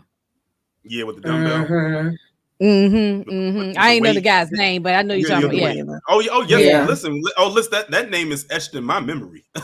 When I found out about him, because it's so crazy. Because I actually reviewed that entire series by myself on my channel when it came out, and everybody in my chat was like, "Listen, Torian, you can do whatever you want as far as talking about that story, but let me know when you get to the last episode. And I know why they wanted to get to the last episode, because I mean, it was a brother who took him out. So Yeah. I mean, he was taking out brothers. That's who he was. Yeah. Mm-hmm. So I mean, that guy already was in that, and that guy was already in there for life, so it wasn't gonna hurt him one way or another. And after he did it, after he did it, when they went to court, when he had to go to court for what he did, they said he was singing some song. I forgot what the name of the song was. He was in the court singing a song. I forgot what song it was. I need to find out what song. I thought it was funny what song choice he had when he was in that courtroom after they brought him in for what he did. So if these two clowns get out, what do you think they gonna do? You know, I mean, I ain't saying they're gonna go around pound people, but just aren't they married? I said one of them got a degree. Both of them are married. Yeah, they both married. You know, there's women out there that like these people that's locked up. You know, Tamika be not interviewing, but reviewing these the lock. So it's a lot of people that. It's a lot of people that like serial killers and things. And they marry these people, you know. So they marry them, and so that they can't have no conjugal visits with the people, but it just keeps you close to the outside world. You get to know have visitors and letters and money sent to you. I think that's why they did it, because Lyle probably got a boyfriend. Not Lyle. Erik probably got a boyfriend up in there, but he got his wife on the outside. You know, so. I think that's what Moochie was trying to get at. Is that both of them is married? Yeah, both of them is married. Yeah, they both married. Yeah, they both married. He said, I think Lyle should go back to wearing wigs after he get out. No, please no. There's an old interview with that they did when they first got arrested. Barbara Walters, rest in peace to her, when she interviewed them. It's still floating around on YouTube. Every so often it pops around. And Erik said to her, oh, well, you know, we just two regular kids. And she said, two regular kids who took out their parents. What are you talking about? That was a good interview with Barbara Walters. And you weren't even regular. I'm going to pull it up again and find it. That was a good interview with her. And you weren't even regular, nor were you kids. Listen, Lyle has a child. Lyle has a child. Maybe. Wow. But did he? Did they do Abby? I mean, how did? I need more details. Like, what happened? What was going on? What he do? He do it in a cup and send it to her? Man, I was gonna say that. Did Ms. IVF type of thing or something like? I don't know. Take this. I don't know. But Lord, yeah, I'm gonna keep talking about it. Don't need no baby, make a baby. Yeah, you don't need to repeat them genes. You know, yeah, that's what I'm saying, because alone. Yeah, and you know something? Has anybody found out or heard that if the father was messed around with as when he was a child? Because sometimes this stuff is like it come from it be the grandfather, then daddy. Yeah, so I was watch episode 5 and episode 6. Keep watching. Oh well, wait a minute. You know something? It could be a stepdaughter. Maybe his wife had a child before, you know, from a previous relationship. And he just calls it his daughter, you know. You know what? Then we don't even need to hear about that. Yeah, ain't no real. I'm gonna tell you, I just don't think they should come out. But it's a lot of people. I mean, it's a million people on TikTok. It's a whole TikTok. Tamika's right. It's a whole TikTok page about it. And you actually, Inga, you actually did make a good point. It says I just looked it up. It says that the Menendez brothers. Let me get this ad off my page. Sheesh. Oh man, I gotta click back into it. Okay, it says, do the Menendez brothers have children? It says the Menendez brothers do not have any biological children. It says Erik is a stepfather to his wife Tammy Menendez's daughter Talia from her previous marriage. Lyle, although is married, does not have children. Now, she probably is fine with him being her husband. He's locked away. She can do the hell she wants. What if this sucker come home tomorrow and then she got the divorce? She got to deal with that, and then they be on Love After Lockup, and Tamika be reviewing the thing. You know what I'm saying? Hold on, but listen to this. Wait a minute, listen to this. But listen to this next part. This next part is probably is crazy now. Sis, who are the Menendez brothers married to? It says Erik has been married to Tammy since 1999. Their relationship began when she first sent him a letter, and it blossomed from there. In a past interview with People, he shared, "Tammy's love was a major step in choosing my life."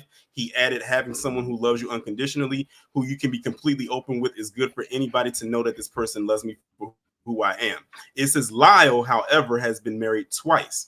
He first wed model Anna Erickson in 1996, but they divorced in 2001 after she allegedly claimed that Lyle was unfaithful, according to the outlet. Then he married his current wife, journalist Rebecca Sneed, in 2003. And this is in a 2017 interview with People. Lyle said, "We try and talk on the phone every day, sometimes several times a day. I have a very steady, involved marriage, and that helps sustain me and brings a lot of peace and joy. It's a counter to the unpredictable, very stressful environment in here."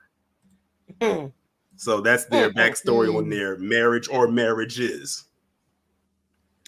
I'm going to address Aisha. Look, I admit, I said from I don't know if you was with us, Aisha, last week when I said I've had my blinders on for 30 years. I've stuck in my way, but since watching this, I do like Torian does. I started deep diving. I started going and looking back at old stuff again, reading information.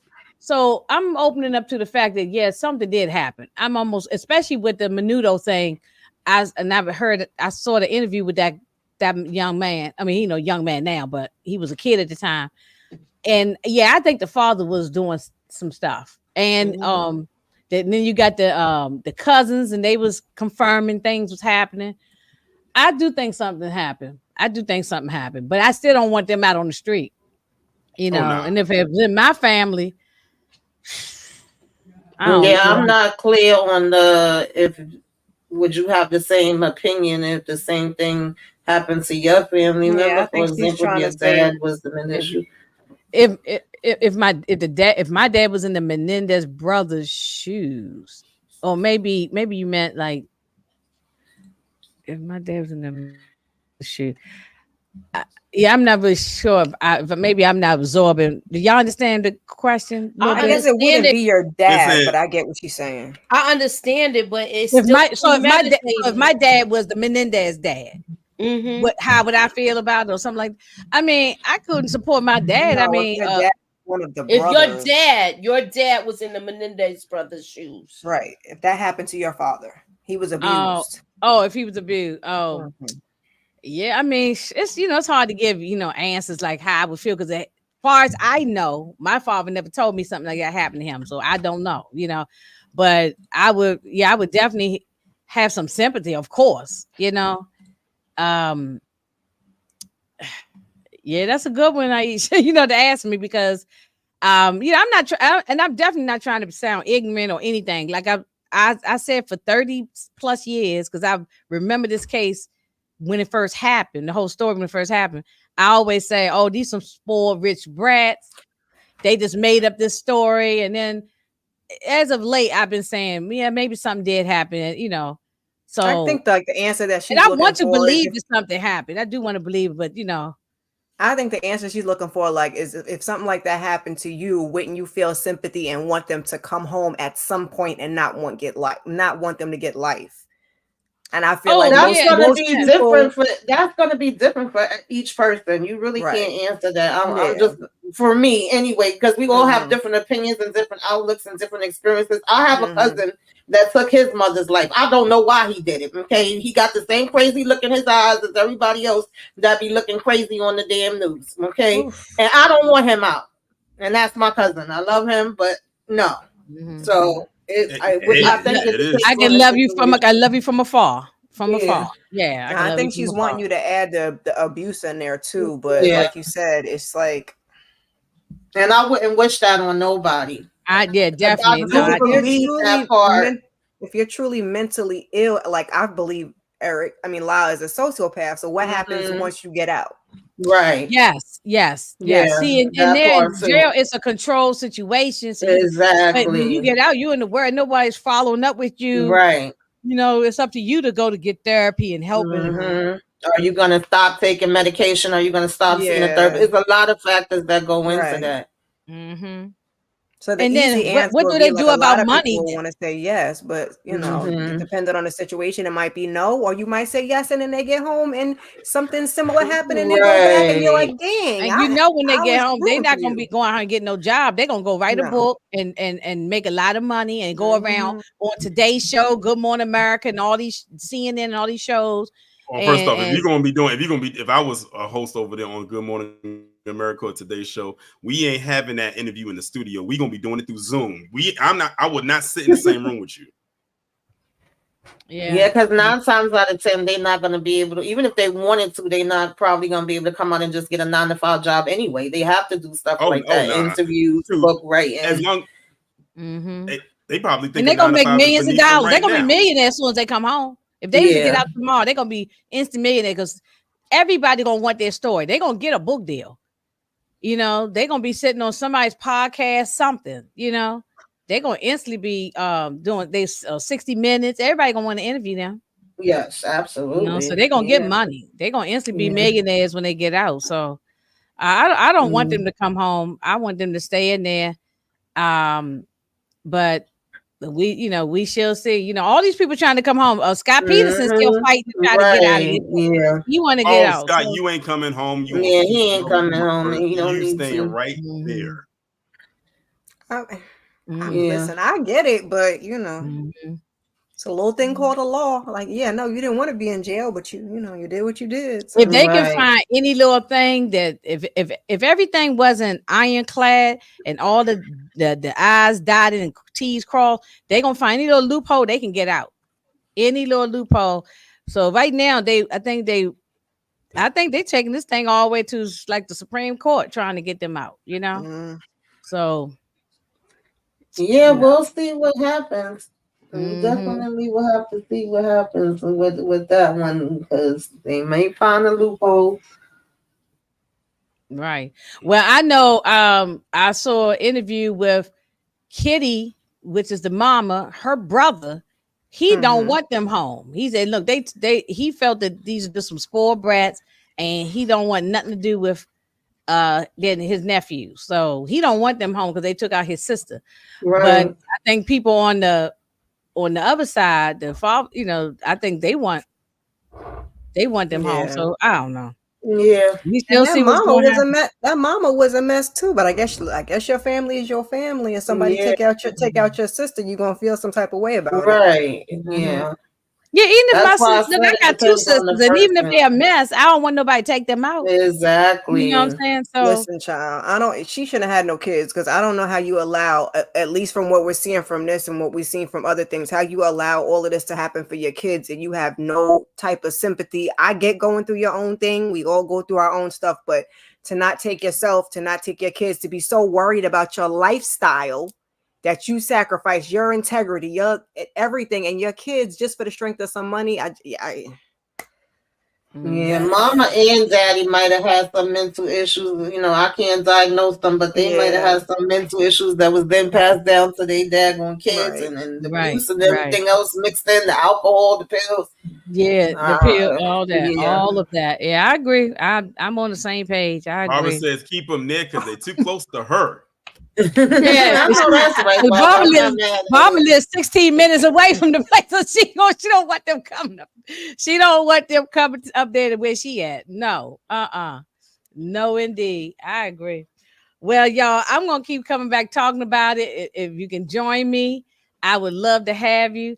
I'm gonna do next week. I'll do 5, 6. If I can get in 7, I will. It's a lot to be talking about, but if we can get in 7, I will, just to try to wrap this up. But definitely 5 and 6 for sure. 7. Hopefully. Maybe you could do 7, 8, and 9 for the last one.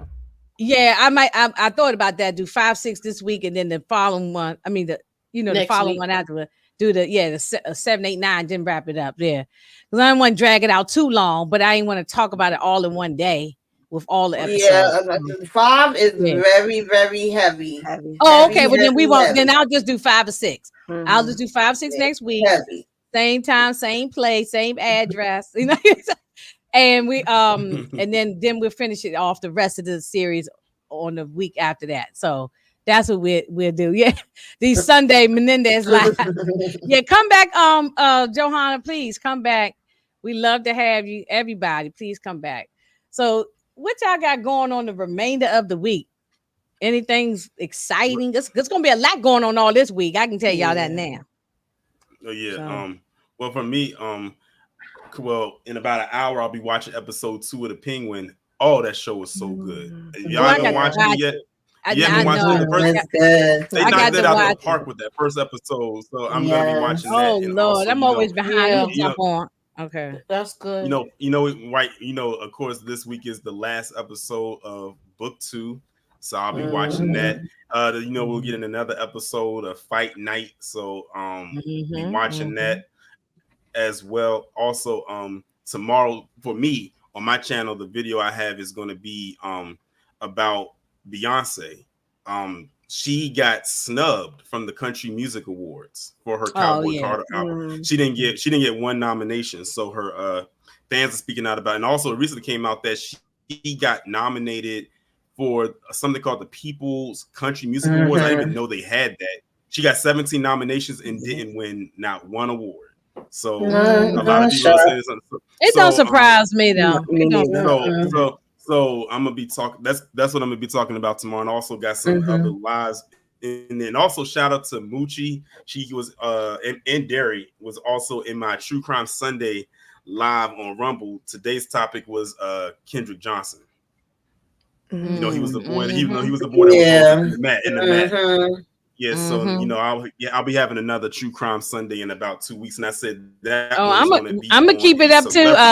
After we finish with we're gonna find somebody because when we already did the state Lacey Peterson thing, we did that one, and we're gonna have more because these stories don't never end. So and you guys are doing Erik Menendez too.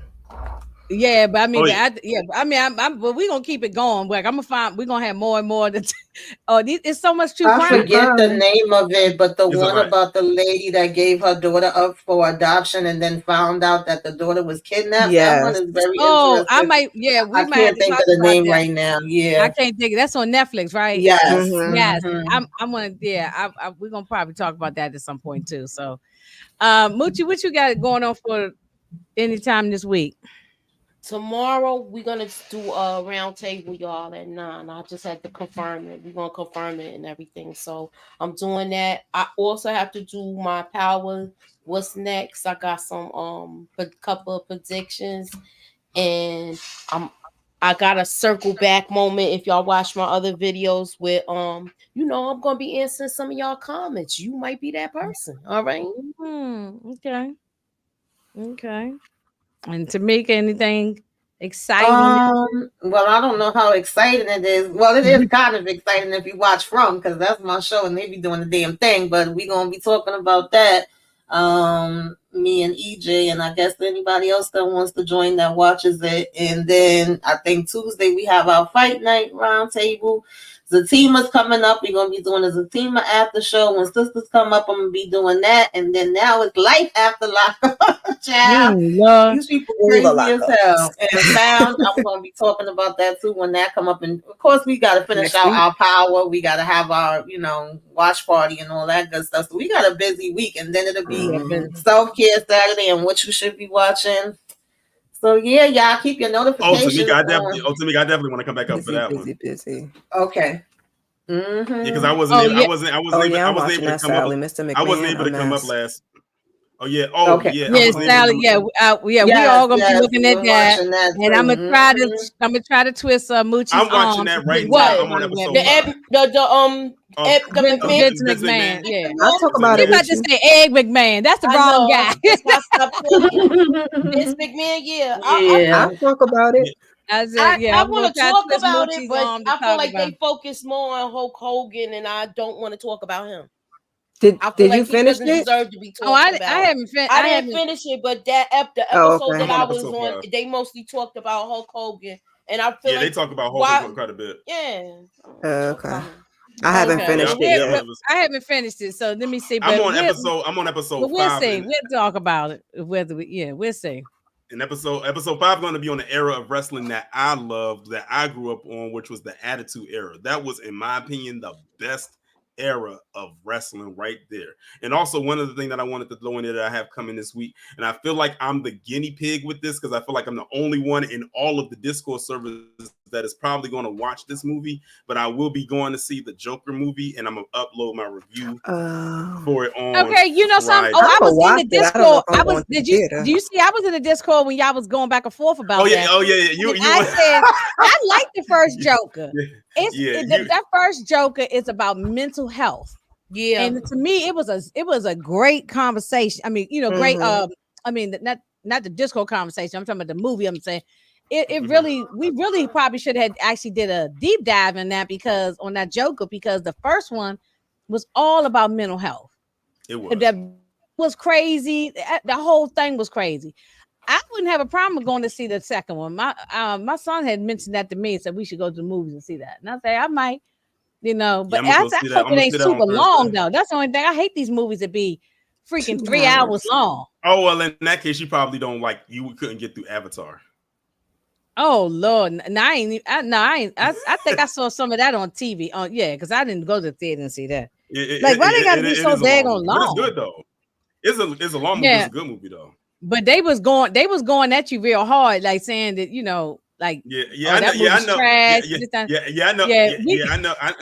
I know what they was saying. I said that's fine. I'm gonna still go see it. Go on and watch. Go on and watch it. Let us know. And give my review. I trust your opinion. If you say it's good, I'll check it out. I trust your opinion. Then if you say it's trash, then it's probably trash. So, now the trailer looks good to me, and I'm not into the comic book stuff. The Marvel and the DC. I'm not really into that. So if I see those things and I like it, then I say I feel that it might be good. But you can't go by me because I don't follow that the comic book world stuff like that. So the trailer looked like it was interesting to me. So, Miss Carrie, what you got going on? Oh, I got to keep your notifications on. I have to get caught up on my Reasonable Doubt. I'll be doing this week the last episode of Power. We got Love is Blind season 7 coming this week. Found coming this week. A couple things I'm going to be working on. Yeah, it's going to be a busy week. I mean, yeah, and I'm doing the same things everybody doing pretty much. Supposed to be doing Tulsa King. Right, Moochie be doing that tomorrow, maybe. Tulsa King with Nita and Brillo, Moochie, and then Erik Menendez. That's on Wednesday. And then we got movie night with Moochie. What's the movie called? Robin. EBIN. Robin. It's a Tubi movie. Yeah, that's on Thursday, and then of course we got the watch party. So y'all get y'all nap in. This is the last one. This last episode was so good. This was the best episode of the whole entire season. Okay, because the rest of the season was just lackluster, but this was the best episode of the whole season. And shout out for the crowd participation that y'all did on the post that I put up in the Discord. I said, how come none of the ladies hit the Mary J. Blige one time for Monet? Throwing them boots and start doing the Mary. Before we get off, R.I.P. to John Ashton from Beverly Hills Cop and Chris Christopherson. I just got the breaking news about Chris Christopherson. Everybody going up to yonder, man. And also going up to yonder. And also, while we're at it, R.I.P. to Maggie Smith. Yes. Oh yeah. Yeah. Like I said, the first time I saw her was in Sister Act. But Sister Act, and my mother loves Downton Abbey. My mother was a big Downton Abbey person. I went on and bought all the whole set on DVD for my mother because she just sits there and keeps watching them over and over and over. She loves that Downton Abbey, and so. And also shout out to the Harry Potter films as well because she was in all the Harry Potter movies. And Harry Potter, yeah. I grew up on Harry Potter. I wasn't into Harry Potter, but I do know she was in that. Yeah. Yeah, she was 89 years old, but she had all them Harry Potter. But she looked 89 when she did Sister Act. So I didn't. She looked 89 back then, but rest in peace to her. She had a good run. I hope they lived that long. So right. It's going it definitely is a blessing.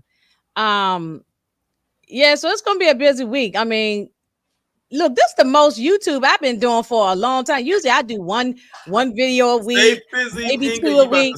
I've been doing every day this daggone month of September. I don't know how I'm doing it. And working 2 jobs. Okay. I don't know how I'm doing. But so I'm trying. I'm trying. I got an idea for y'all.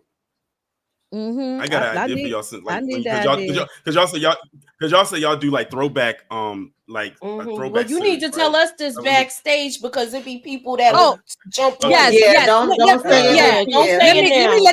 Let me let the people go get ready for it's Sunday night. I see something here, y'all, that says the Menendez brothers will receive a decision on their appeal within the next 60 days. So we got to be on the lookout for that. We're gonna have to do a special report. What's that? Breaking news. Right. We're gonna do a special report and talk about that when that happens. Lord have mercy. Yeah, that's gonna be something. But I want to thank everybody for coming through, checking us out. We done sit up here talking for 2 hours, but it was a good conversation. I didn't even pay attention until I looked just down, so it was 2 hours. So I enjoyed good conversation. So we will be back next week, and please like, share, comment, subscribe, do all the things, and keep on supporting us. See y'all next time. Peace.